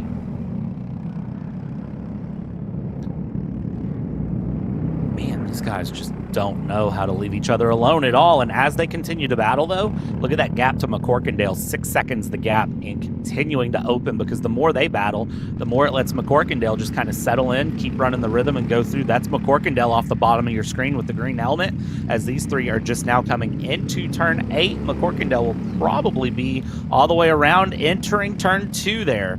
Yeah, that is a there he is. big old gap. 6.5 seconds now the gap. Yeah, I mean, McCorkindale showing his standard form here, though, just dominating, running away from the field. There's a reason we've seen his name plastered all over social media the past year or so. 19 Kart is always bad fast, and he's looking like he's keeping true to form here today. As he runs away from these guys, but they are definitely helping him out with that advantage, because we are still racing white knuckle for second place right now. As you see the 5 Levi Wilbur make a dive down to the inside, not able to make it stick though. Nicholas Nossman gonna hold the advantage this time as we work down the front straightaway to the start finish line. And now he's back under fire. He's got Spansel just sitting there waiting in the wings to pick up the scraps. I think keep your eyes on Spansel, honestly, because Spansel is just right there in the mix and is doing everything right. Isn't trying to overdrive, isn't trying to really force a move, but is just right there and can make it count when it matters here. Bring it through and around, and Spansel runs a little bit wide there, but again, I think Spansel is just trying to play smart, long game here. 4 minutes left to go here in this final, plus 2 laps after that. Let's see how they go as they cross the line. Gap 7 seconds to McCorkindale as they go. They continue to run through. Yellow flags being waved here through turn 2. Something has happened in the turn 3, 4, 5 complex. Can't tell who that might have been or what might have happened there to bring those yellows out, but they'll run it through and around and continue to battle it out there as Knotsman Wilbur still trying to switch back each other there as Spansel just waits in the works. Bumper to bumper starting to diminish a little bit as Nossman starts to pull a little bit of an advantage over Levi Wilbur here in the closing laps. Spansel falling out of the picture a little bit too. These guys starting to separate here for second. But I think it's definitely gonna be too little too late, because it's a 7-second gap between second place and first. We're gonna need something big to happen to McCorkindale here. I don't think anything's going to happen to McCorkindale. I think really for McCorkindale, just needs to settle in, run this run to the end here as we go. Knotsman Wilbur, really, I think the big battle right now as they continue along. Spansel is going to be just a few, just kind of in the mix as well. I don't think too far back, but is just right there in the mix. So keep your eye all the way around on them as they continue along here. Bring it across the line we go, and 2.5 minutes left now. Knotsman still holding off Wilbur. Wilbur still holding off Spansel. Spansel's still there in the mix, but losing momentum a little bit here at the end of this 206 medium final. And you can see there that I think Wilbur has sort of settled it out for a second in that number 6 Kart and is just sort of letting Knotsman run through and maybe going to try the final 2 laps to really have a dive. It's going to keep that advantage closed up here, though, because the time is starting to run out. It's, we saw earlier how difficult it is to get back to the rear end of the cart in front of you once you kind of lose that toe that you had. Nossman running really tidy here. Down the back straightaway. Levi Wilbur still trying to draw into the toe of the 573 machine. A lot closer this time as they go through and around here. Let's see the 506 there, Wilbur with the 573 and Knotsman. They're battling it out through, down, and around, and down through turn 1. They come down into turn 2. Do we see a move? We certainly do see a move as they come through into turn 2, doing a great job there of getting that pass around. And now just try to keep the fight there side by side again, switch it back, and again, just try to switch it back, switch through, and it's one thing to make the pass, it's another to make it stick, and you can see that is, again, easier said than done. 60 seconds left to go in the timed portion of this race. We'll call it 3 laps when they cross the line. I like what Wilbur's doing right now, too. You see every corner, he's swinging a little bit wider, getting to that right rear, the outside rear tire. of Nossman, forcing him to run a more shallow line, giving Wilbur the advantage to use the entire geometry of the corner to build a run coming off to try and hit the apex a little bit better. And he set himself up for a potential crossover maneuver on that machine. You just gotta stick with it. Absolutely. Stick with it is the name of the game here as they come through. 20 seconds left to go. It'll actually be 3 times. Words are hard this morning. It will actually be 3 laps to go this time by as they come through. I think I said 3 laps to go last time by, but now with just about 10 seconds left to go, this is really where it's going to be at as they go through down into turn 2. Let's see here. Does Wilbur go for a pass into 3, 4, 5? As we see, the answer is no, but Wilbur still looking alternate lines, trying to find something somewhere to make a move stick. This is a lot closer down into turn 6 than he's been. Wilbur not close enough, though, to make a move as they come through. Your leader will come across to take the 2 to go sign, and McCorkindale over 8 seconds the lead, just dominating the field today here in 206 medium. Yeah, McCorkindale doing what McCorkindale does. Running away with a 9.2 second advantage over Levi Wilbur in second. And something must have happened to Nossman because Jared Spansel has taken over the 3rd position. There's a 2-second spread between, at the line at least at last time by, this is about 2 seconds between Levi Wilbur and Nossman, so something must have happened with the 573 card. Definitely looks like it there in the background because there's Wilbur, and then right there, that is Spansel ahead of Notzman there, the 573. Now down the inside on Spansel, gets the pass done through 7, can hold it through 8 as they cross the line to take the white flag this time by. They will settle that in through, but now Notzman back ahead of Spansel, but has lost the opportunity for a P2 as that gap is about 2 seconds, maybe 2 1/4 as they come through, and McCorkindale with a 10-second advantage up.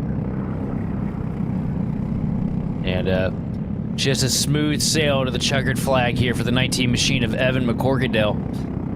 As he runs it down to the front straightaway here to take the checkered flag. We are still looking a little bit further back right now, though. McCorkindale, your winner. Levi Wilbur, decent advantage to 2nd place. Get ready to watch him cross the line there. And Nossman's going to hold on for 3rd place. Jared Spansel going to bring it home 4th. Andrew Goldman bringing it home 5th, followed by Reed Esslinger, Jake Meldrum, and Nick Patton round out the 8-car field. Yeah, and as those 8 carts finish things up here, 206 seniors, a great battle there for 2nd place that went on for quite a while, and it goes to show kind of, even with karting, even a 10-minute race, 10 minutes doesn't sound very long, 10 minutes plus 2 laps, so call it about 11 and a half minutes, give or take. It doesn't sound like a super long time, but man, it's a little bit of a bout of endurance as much as it is, just about driving fast. There's a little bit of, I think, endurance and fatigue that can come into play there. Oh, yeah, there certainly is. I mean, racing, doesn't matter what level you're on. When you're on your A game and trying to get everything you possibly can, it's highly physical. And we saw with Nossman and Wilbur that it was a contact-heavy battle, too, because they did have a couple moments where they got into the side of each other and pushed each other wide. Both drivers doing a great job keeping those carts pointed in the right direction, but it was definitely a tough battle between the two of them, neck and neck through the entire race. Yeah, great to watch there from them all the way through. Next carts to come out, 206 juniors will come through.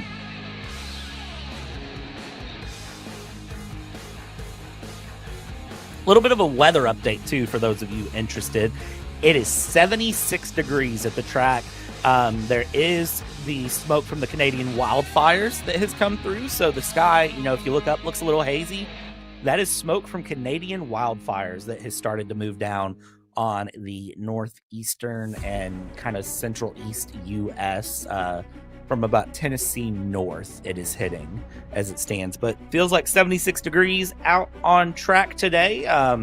So a nice, comfortable day, I will say, for everyone running through. You can see a lot of drivers, definitely look content. Everybody there walking through, they look comfortable watching these karts run through as we watch and see how all of these drivers can handle the K1 circuit here for the Indy Karting Challenge today.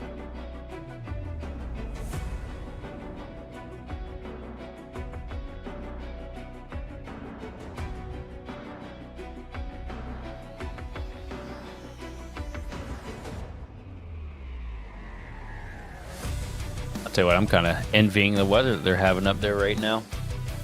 I don't know about you. We have identical weather here where I'm at, so I'm not envying at all. Lucky you. It's kind of a dreary, humidity-free 68-degree day here in Virginia, and I can tell you, it looks like it'd be warm when you go outside, but it's one of them days where you really got to brace and throw on a jacket. Unseasonably cold temperatures here the past couple weeks where I'm at. As that polar vortex has been hitting us pretty strong from the north.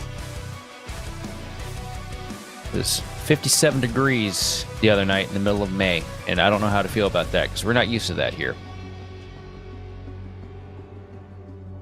Yeah, that sounds not ideal, I'll say.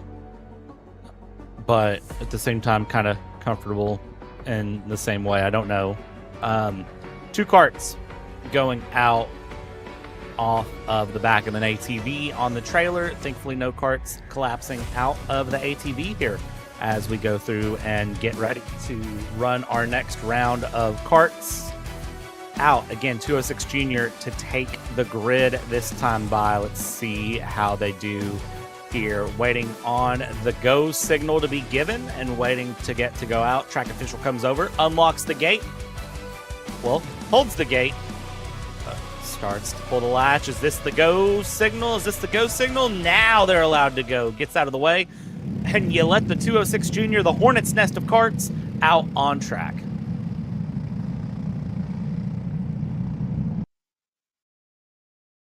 She was taking her time to release the hounds here.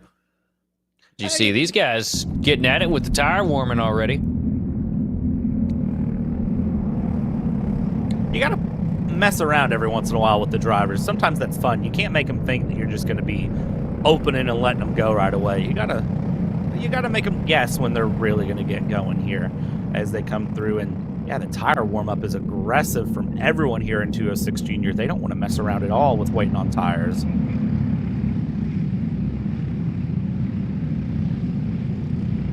It's the most aggressive we've seen so far when it comes to the tire warming. I don't think I've seen anybody scrub a tire yet.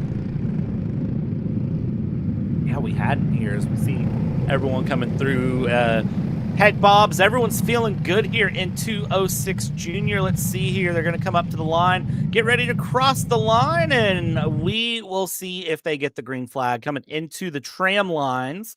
And give them a second here. Give them a second. And green flag is out. We are underway for 206 Junior Finals. Coming down into turn 2. Everyone does good. Down into 3, 4, 5. How do they survive this time through? Well, looks like everyone holding on. No, there's contact there and 3 carts around.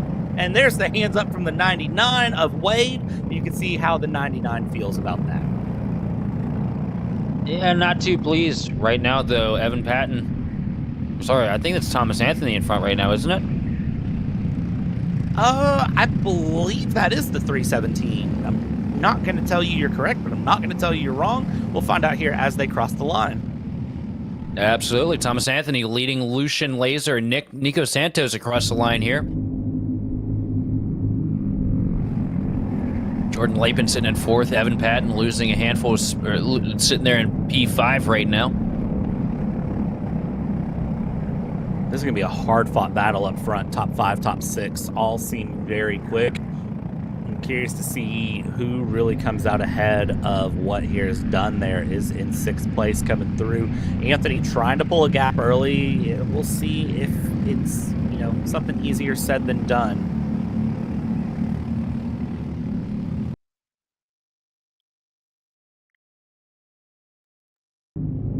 Side by side for P3 we go. That is going to be Santos and Lapin battling it out there as we see that 112 cart get ahead of the 34 for the meantime there for P number 3 as they go through. Battles continue along here. Everybody kind of following in single file for the moment at least.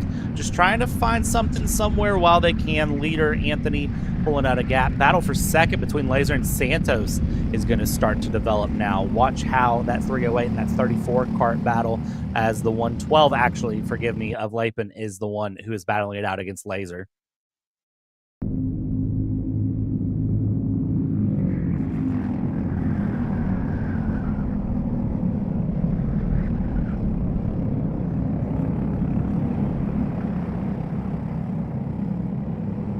bumper to bumper as we work down the back straightaway. Lucian Laser trying to defend over Lapin.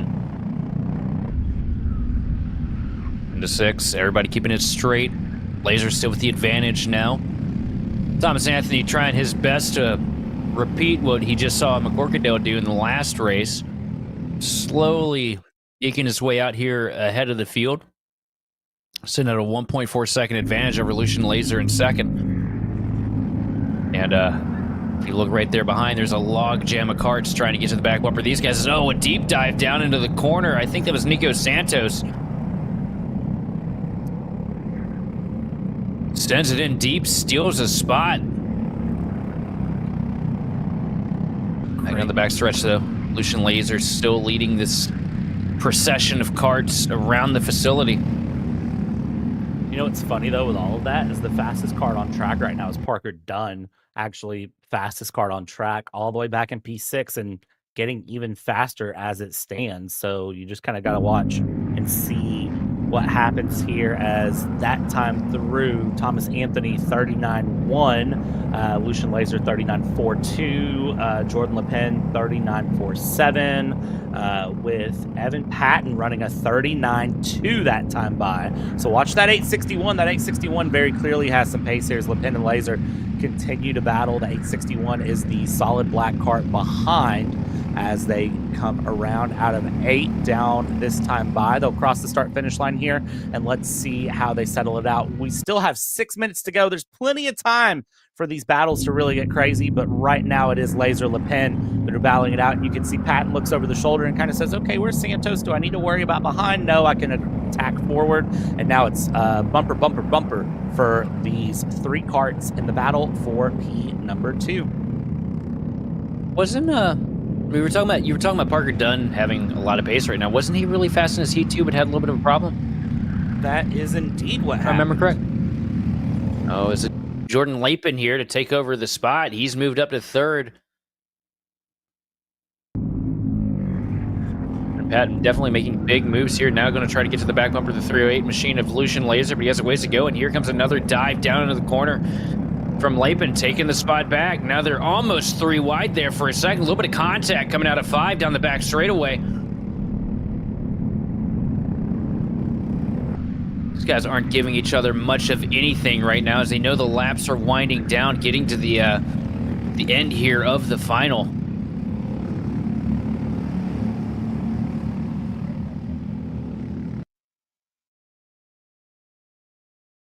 So line that time, 2.8 seconds now. The advantage to Thomas Anthony over Lucian Laser. We've officially crossed half race distance here. You can see everyone trying to say, hey, work with me here. Stop battling me, work with me. We could be further up, but you're battling here. And the answer resoundingly from everyone is, I don't care. We're going to keep going. Let's keep battling as they continue along here through Laser, just trying to keep that very comfortable lead at the moment over Patton that has opened up as they continue along there. That 861 of Patton just trying to hold things off as much as humanly possible. As you can see Anthony there, that is what a 3.5 second gap looks like on track as Laser, Patton, Santos, Dunn battling things out with Le Pen down in P6. And Patton, great move up the inside. Yeah, with a daring move, is going to take over the second spot from Laser, and Laser put himself in a position to defend it down the back straightaway. A little bit of a late corner block. Patton definitely showing up here trying to race, but here comes Laser, and we got a wheel off of one of the cars. I think Lucian Laser just lost his left front tire. Oh, no. I think that was a gold car to saw go off the track there. I believe that was Laser. As we look at the scoreboard, yes, unfortunately it is a 308 machine. Done for the race here as he falls down the pylon. Such a heartbreak for him because he had so much pace and was in the middle of an incredible battle. Currently, that's going to give second spot to Patton, but he's still got to hang on. Nico Santos is behind him, and right now we got Lapin trying to dive to the inside of Santos to try and take over third spot. And as this battle continues now, as we're looking for, seeing what happens here, and yeah, there's your flagman holding a wheel. I mean, that's probably not ideal here. 2 minutes, 40 seconds left to go in this final, and your flagman is sitting there holding a wheel. Yeah, interesting situation to find yourself in as they come around. Watch this battle hard coming through the 861 of Patton, holding off that 112 of Le Pen as they run through, and behind them Santos and Dunn keeping a very aggressive battle as well as they go. Gap 5 seconds for them to the leader as they come through 6-7. Now into turn 8 they go, and they continue to just keep things close. This is going to be a very, very tightly fought battle for P2 there, as there is your leader just kind of adios, sayonara, see you later. That is what a 5-second gap on track looks like, and that is the look of a driver who is very confident around this Indy Karting Challenge K1 circuit. Thomas Anthony putting in heater lap after heater lap, 5 seconds separating him from second place Evan Patton. Definitely doing a great job holding a steady wheel around here. Evan Patton, though, under fire still. Jordan Lapin. Lapin hounding the back bumper here.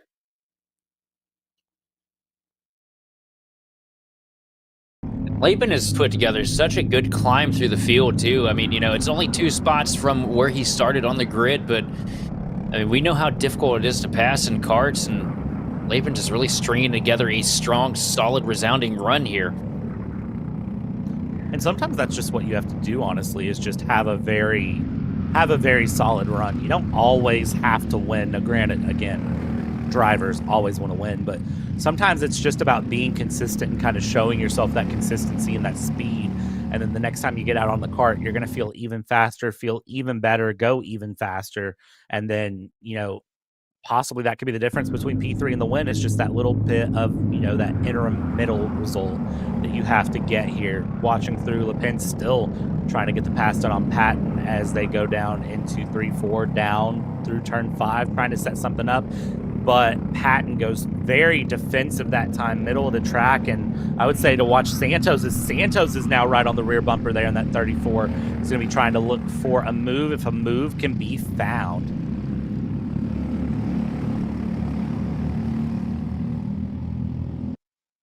They've been all over the back bumper of Patton here. Now, deep dive down to the bottom, not able to make anything of it, though. Sorry, that's Santos and Lapin. 3 laps to go this time by as they come through and around. Continue to watch this continue as that 861 has now pulled the gap here. And now that 317 of Anthony, Thomas Anthony has been so quick, continuing to put in best laps of the race with a 38.885 the previous lap. Crosses the line with a 38.9 this time by. Patton's opened up the gap here. Lapin, Santos, Dunn battling it out here as they go through and continue to battle down the front stretch. Side by side we go here, and they're going to try to hold on as best as they can. Does a great job there coming out. The 317, though, will come across the line looking so comfortable this time through. 2 laps to go. It'll be white flag next time by as the 7 of Dunn is going to get a 2-for-1 special. It's not a 4-for-4, but it's a 2-for-1, maybe a 2-for-3 if that's really how you're feeling here, because it is 2 karts for 3rd place. Dunn gets past Santos and Le Pen. Does he hold on to it, though? Because, again, it's one thing to pass. It's another thing to hold on here at this track. Does so. Takes the white flag. Le Pen, or Dunn, right at the right time, up into P3. But for your race leader, Anthony, it's just half a lap left. And Parker Dunn with an impressive move through the field here, too. Started 10th on the grid, now up to 3rd with his eyes definitely craned on the 861 machine of Evan Patton. Does he have enough time to get back to the rear bumper of the 861? As we right now watch Thomas Anthony work his way through the final corners here onto the home straight to the checkered flag. Thomas Anthony is going to win with a resounding walk-off here for the 206 Junior Finals. He's going to be followed by Evan Patton in 2nd, and Parker Dunn bringing across the line in 3rd, followed by Nico Santos, Jordan Le Pen. And then rounding out the field, it's going to be Maxon Klebe, Maximus Stewart, Nolan Wade, Tyler Nash Turner, and Lucian Laser. And such a devastating heartbreak for Lucian Laser, because he had so much pace up there fighting for seconds from the drop of the green flag, just to have a wheel come off midway through. Definitely one he's going to be thinking about for a while. never ideal to have that happen, but it is kind of one of those learning experiences, and it gives you something to go back on, think about, see what happened, and, you know, especially if he's running in the afternoon, learn for the afternoon, or just sort of figure it out for the next event as they go through. They are going to be clearing the track now. You see them there entering the grid, or entering the garage back in the background as we look towards the grid. And the next ones up are 206 Supermasters and Legends. And these guys, they were no holds barred when they were in their heat race earlier, so this is going to be interesting to watch. That it is, as they come out and about. Of course, we saw a great battle between Dunn and Patton there earlier, and then of course we saw 3-kart spin on lap 1 here for the Master Legend in the heat. So here in the final, I'm curious to see just what happens as they go through. You can see gate being open. We are going to let the karts go out on track, 1 formation lap, and then hopefully they like what they see at the tram lines here as we get underway.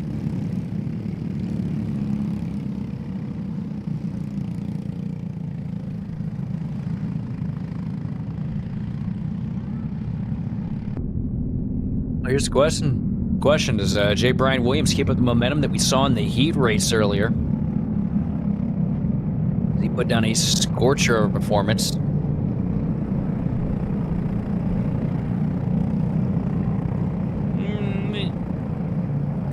It's 50-50. There's no real good way to know until they get out on track and get going here. So we'll see how they do, because it looks like they should be doing a fairly good job here as they get going. Let's see as they form the formation up out of turn 7. Much earlier than most other classes have been doing it, but you see the officials all like seeing it there. Just the motion to slow down a little bit, make sure that everyone is up in the grid. Brian Williams, Wilbur, Harlem, King, Stevens, your top 6 respectively there as they go through. They'll come down tram lines, exit into turn 2, so they'll go past the start finish, head down towards the run, and let's see what happens this time through. Will they be given the green flag? Only one way to find out. Into the tram lines, you see the track official steps off, holding it, and green flag out. We're underway. Wilbur there to the inside with a great run into turn 1, and Brian Williams slots in very quickly to try to hold on, keep the battle moving. Back in the background here, they go 2 by 2. They learned from their last Williams 3 is around. No, your race leaders are through. Oh, no, Williams goes around and Travis Wilbur gets caught up with him. From the looks of it, that hands the race over to the 18 machine of Tom Harleman. Yeah, Harleman. Major shakeup to start off this thing. And there's another off track there from another kart going through. Everybody trying to get up and get going here, but that is going to shake things up immensely as it's Harleman, Stevens, McLaughlin, Tom Stevens in 4th, Danny Cutshaw in 5th, LeMasters. Brian Williams goes down into 7th, King, Wilbur, Whitaker. Your 10 karts currently running down 7 places is Travis Wilbur. Man, we just, not even a lap in, we do a full field invert. It's crazy. Tom Harleman trying to walk off with a decent advantage right now over 2nd place. And that 18 of Harleman just, I mean, is going to cruise. That's the thing. This is going to be just a big old cruise to get around as he crosses the line. Let's see what the gap comes in at here. And, well, Sheldon, 2 seconds after 1 lap. That's a doggone big gap in karting. Yeah, but here's the question. Is he going to be able to hold on to it? Because 2 seconds, you got 8 minutes and 24 seconds where they tell you got 2 laps to go. So he's still got a long ways to go. It's not over for Tom Harleman up there at the front. Joseph Stevens, if he can get hooked up with William McLaughlin and get some good laps clicked in, he can eat into that 2-second gap pretty quick. Just depends on the pace of the 18 machine. You dive down into the corner. It's not safe for 2nd right now. And Stevens gets overtaken by McLaughlin. Yeah, 2nd swaps through, and then here's the thing. Are they going to work together after the leader? What are they going to do? I mean, because you can battle it out for 2nd, but do you want the glory of the win? Because if you want the glory of the win, you need to be a friend. And, well, that's easier said than done. Is behind them, the battle for 4th is I mean, just pure elbows out, hard-fought racing. As you can see, Brian Williams really trying to do everything possible to get something done here. A little bit of a tap there as the karts go down the backstretch there, as the 712 of Wilbur is also trying to battle it out. The one of Cutshaw there just behind. I'll tell you, I mean, we've seen people hook up together and work, in tandem, and it doesn't seem like it's getting the same gains that it would normally get here with the bowl under construction over there. I don't think that the draft is as important as it has been in seasons past here from Whiteland. It definitely doesn't feel like it with this track. So as we see the track, it's these twisty bits that are really kind of catching people off guard. It's these double 180 hairpin chicanes that are really catching people off guard because they're not tight enough to really be a chicane, but they're so wide that if you aren't P's and Q's with your racing line, you're just giving up time and giving away pace. So it's a very unique sort of setup. It's a great layout. I will say that. It is a very great layout for the technical. A little less straightaway to play with here. Yeah, which is, it's always fun to kind of see the technicalities come out. It makes things really interesting as they come through down into turn 6, 7, 8 we go. And where they stop, well, they're going to stop in about 6 minutes plus 2 laps. So that we do know as they continue along and around here. As we see Brian Williams has moved his way up into 3rd, Stevens 4th, Wilbur 5th. And that 3rd, 4th, 5th battle will continue. McLaughlin 7/10 of a second off of Harleman as they go through and around. They'll come up off of your screen and keep that battle just very, very close, very, very aggressive as Harleman is really getting under pressure to McLaughlin and Brian Williams. Yeah, this battle is definitely not over. Brian Williams doing a great job recovering back through the field here after the incident on lap 1. Up to 3rd, running purple laps. Sitting there, last lap was a 39.634 as he takes over 2nd spot. And closing that gap to your leader.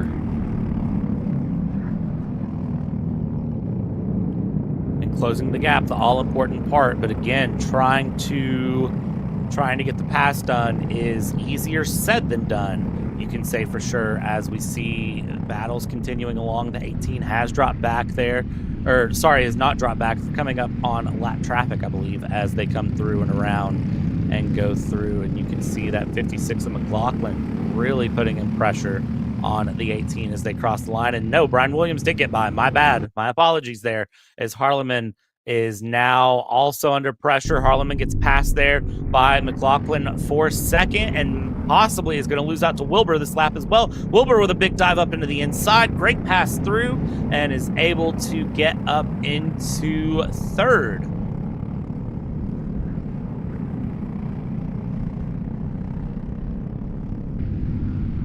Tell you what, I thought those guys were going to be at a huge disadvantage starting this thing off with that incident on the first corner on the first lap. But they proved me wrong. A lot of pace in the 56 kart, or the 712 kart, as well as the 75 kart. William McLaughlin moved up to 2nd place here this last lap. Wilbur back up to 3rd. But now, Brian Williams trying to set up a walk-off here. 2 seconds over 2nd place, William McLaughlin. Just continuing to open that gap. They'll come out of the final corner down towards turn 1. 3 minutes, 15 seconds left to go as they go through. Battle a little bit further back. That is Stevens and Cutshaw that are battling it out there. That's the battle for P6. Definitely a lot of battles all the way through the pack right now. Strong field here this afternoon. Got a battle right now. Figure out what car number I'm looking at. I believe this is still Stevens and Cutshaw battling it out here as they go. That is the number 8 kart in front with the 1 behind.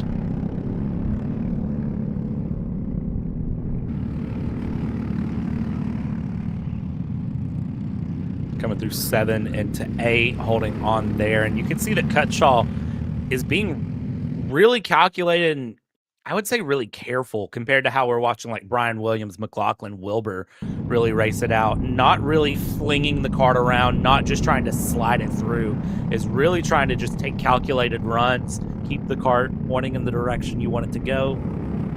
You know, it's a different driving style, but it definitely does work here as we see Cutshaw trying to chase down Stevens and was right on the rear bumper there into 4, but just wasn't able to make the pass stick. Down through turn 6 we go, now into 7, the right-hander, and turn 8, the left-hander here. But again, you see Cutshaw just a little bit slower through the second set of chicanes versus the first set.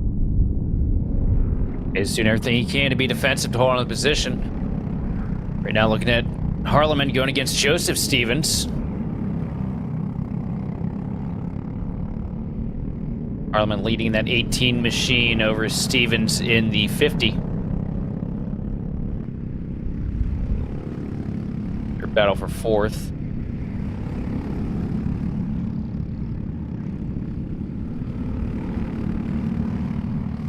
Stevens getting the advantage right now, though, as he works through the final corner down the front straightaway. The front of the pack, though, looking at second place, William McLaughlin still holding off Travis Wilbur.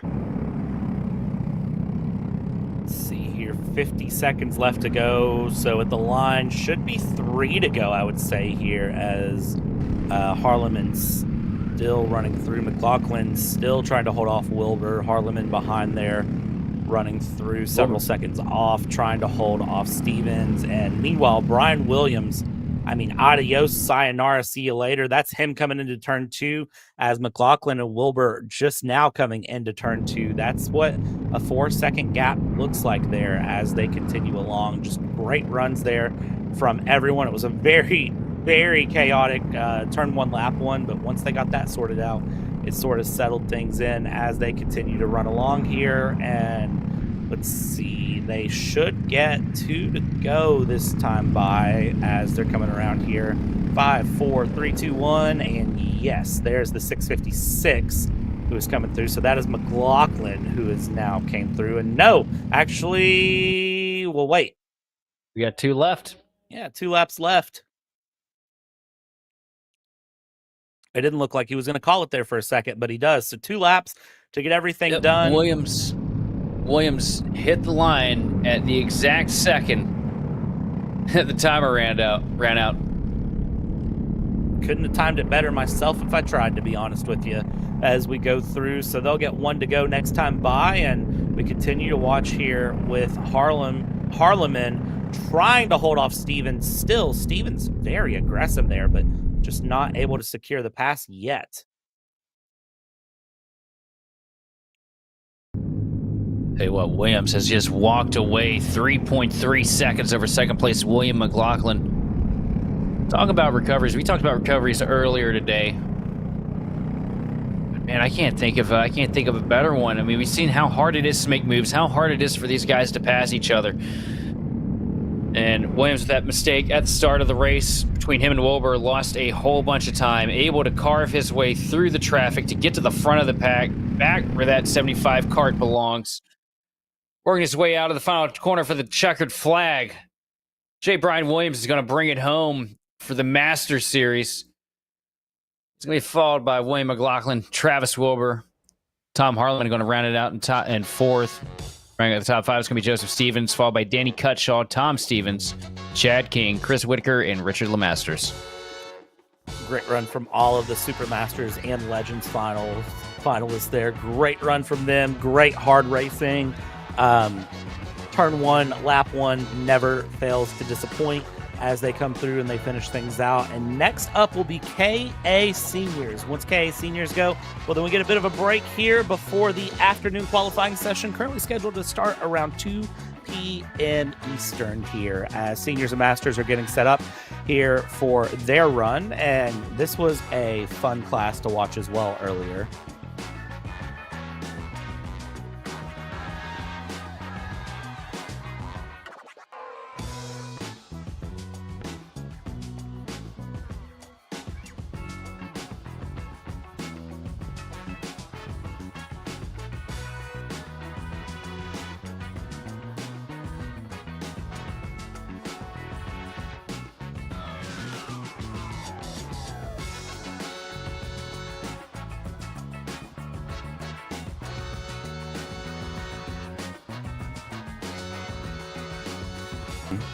All right, and the gates release and the hounds are released here in the KA100 Senior Master Final here. 10 minutes plus 2 laps for them as they go through, and then we'll see how they go as the yellow flag being shown. Formation lap is out, and my question of the day is, who are we watching here in this KA Senior Final? Who is going to come out on top with these 5 karts? I don't have a solid answer for you because they all are fast. Anything's possible here for them as they go.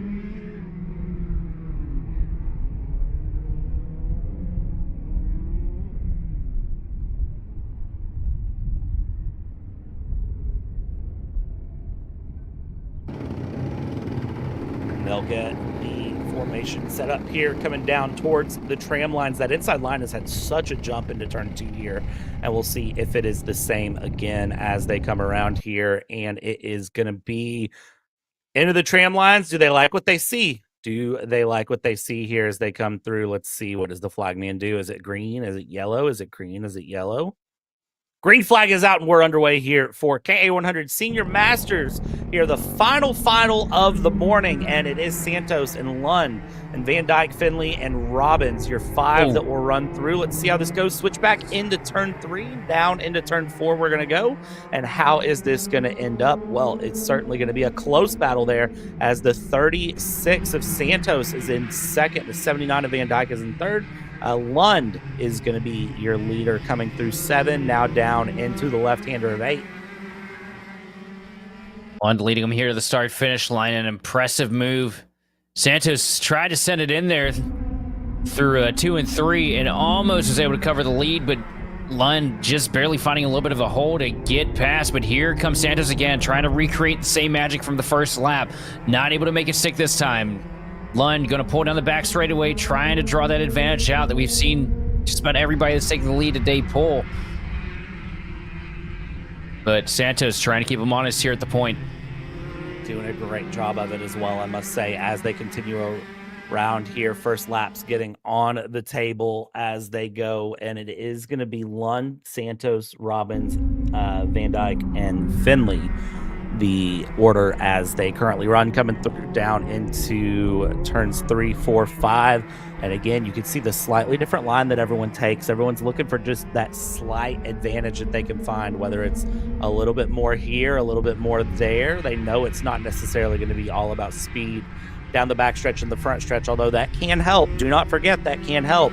But really what they're looking at is where can they make up time in the corners, because if they make up time in the corners, that's what really can close the gap, because then they can have the conservation of momentum, and then it just exponentially becomes faster, which is exactly what you want to see when you're in karting with a very, very low horsepower engine that you just kind of drive at that point. You don't do anything too crazy to it.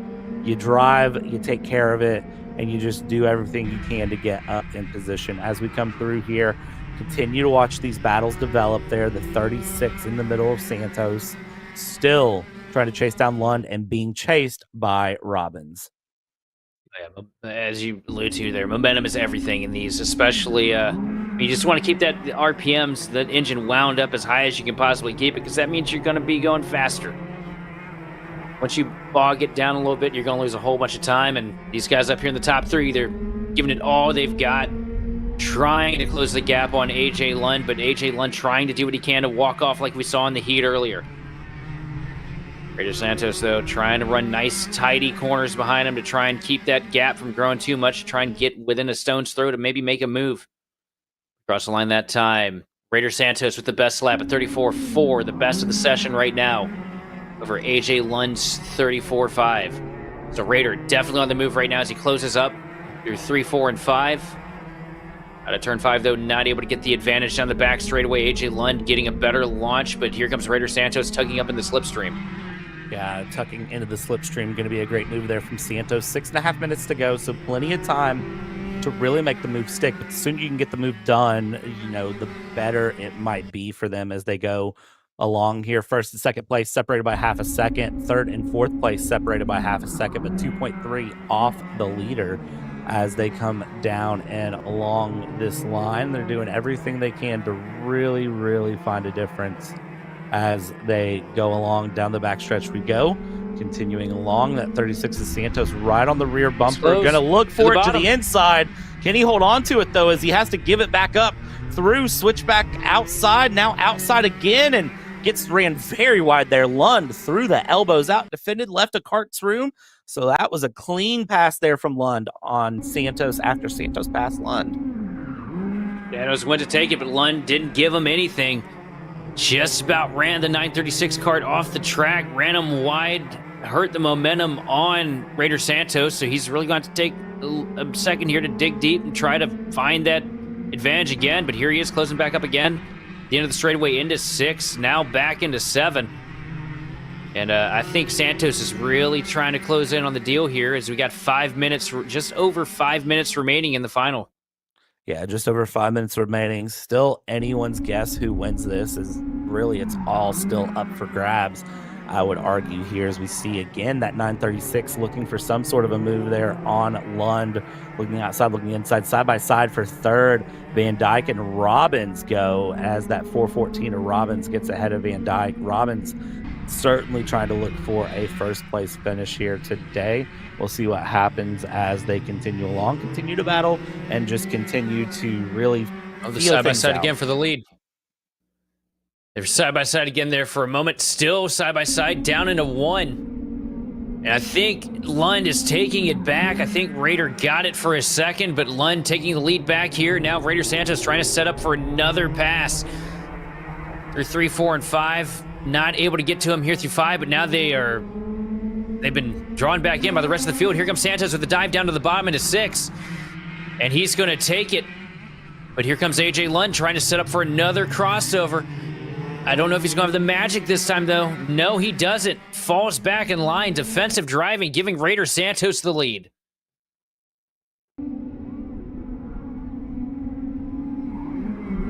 Raider Santos trying to build an advantage over AJ Lund. AJ Lund trying to get back to him here. Certainly trying to make the move here. Outside looks to inside. Can he get the pass done here from the 43? Well, he's trying it here as he goes. Just keep the pressure on here as we go. Robbins and Van Dyke now also in the mix as they go. The 79 ahead of Robbins and the 414 as they come through. They'll come around the final corner here, and let's see what they have as they cross the line there. Van Dyke and Robbins. Top 4 separated by less than 3/4 of a second, and I can't tell if that's on purpose or if that's just how hard the battle's going. Oh, what a round. Oh, Robbins. And here come down to the bottom. AJ Lund going to take the lead back from Raider Santos down the back straightaway. The first successful pass we've seen through turn 5 so far, and he's going to bring the 79 machine of Van Dyke with him. Raider Santos losing 2 spots in just a matter of 2 corners. AJ Lund now with the advantage and trying to run away with it over Van Dyke. Here's AJ across the line. Under 3 minutes to go, holding on to the lead there. Van Dyke in second. Definitely looking quick, though. And I would say Van Dyke probably going to be able to catch up here this time or very, very soon in the next couple of laps. Let's see what happens here. Now that Lund has no karts ahead, no karts, right on the rear bumper to worry about. Maybe Lund can try to get a run side by side, go Van Dyke and Santos. Again, though, the more those two do that, the harder it's going to get for them. Santos takes the position back from Van Dyke, though. Across the start-finish line here. 2 minutes and 30 seconds. Just shy of it here on the board. Does Santos have the time to get back to the rear bumper of AJ Lund? Looks like he does as he works through 2, 3, and 4. Up to the back bumper into 5. AJ Lund getting a little bit of an advantage out of 5 down the back straightaway, though, over Santos. Santos using the slipstream to pull him back in. It's going to be bumper to bumper with him into 6. A little bit of contact, it looked like there for a second. AJ Lund holding on strong, though, fighting with the lead as we work through the final corners. Out through turn 8 to the start-finish line here. And now a dive down to the bottom into 1.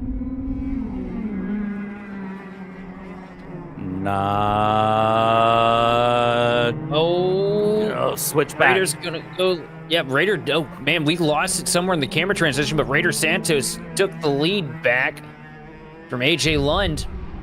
Watch that 79, though, of Van Dyke. Van Dyke, very, very quick there. And let's see if that 79 has something to say about these two battling side by side out of turn 8. That opens up the door for the 79 to come through. They come across the line and they are scored, separated by a rate of nothing. Top 3 separated by less than a tenth that time by across the line. This is a hard-fought battle here. 60 seconds left to go. Believe we could say 4 laps to go as they're lapping this track in 33 seconds, 34 seconds.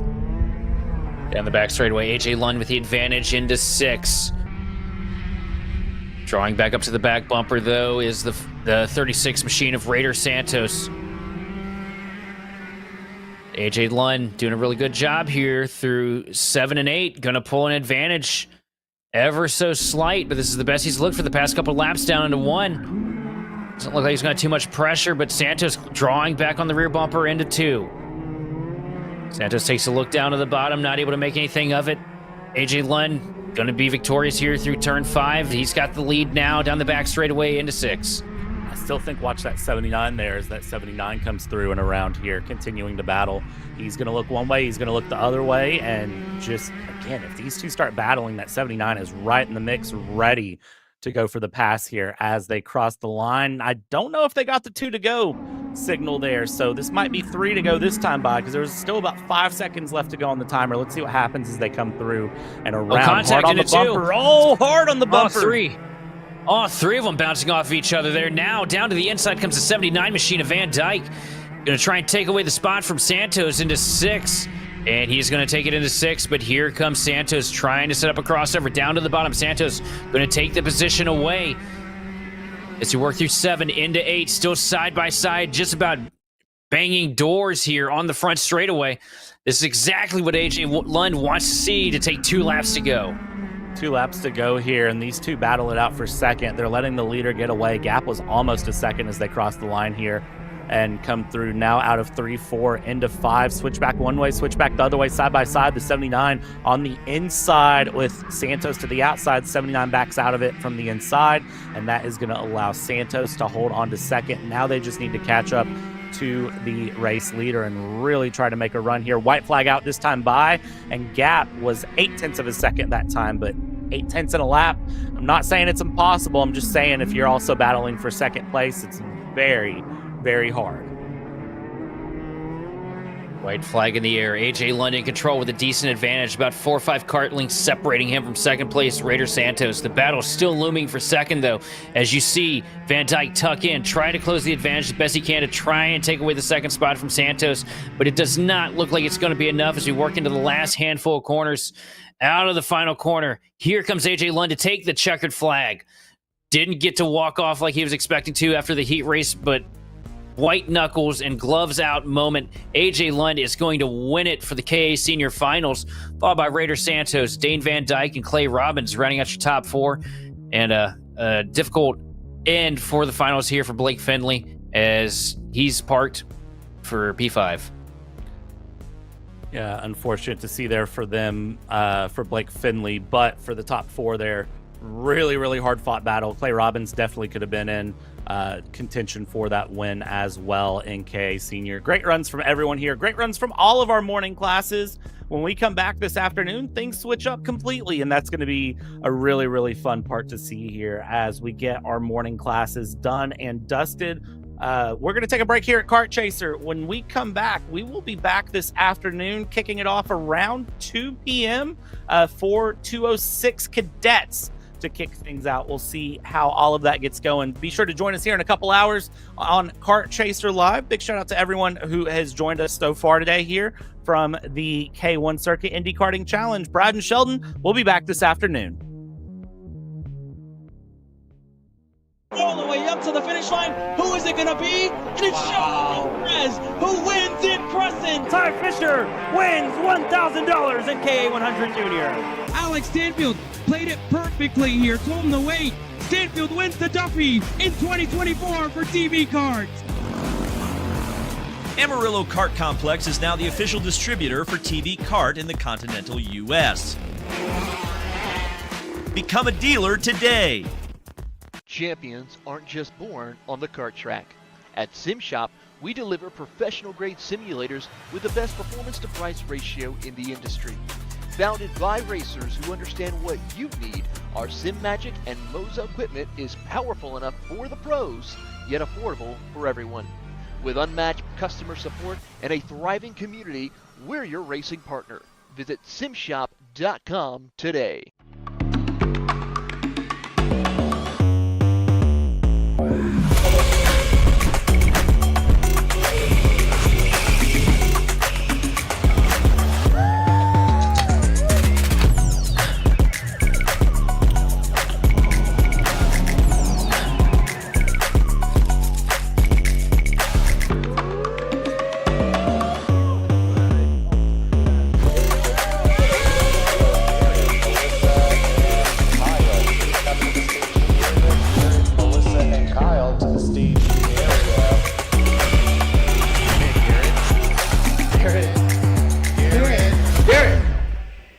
Let's go race.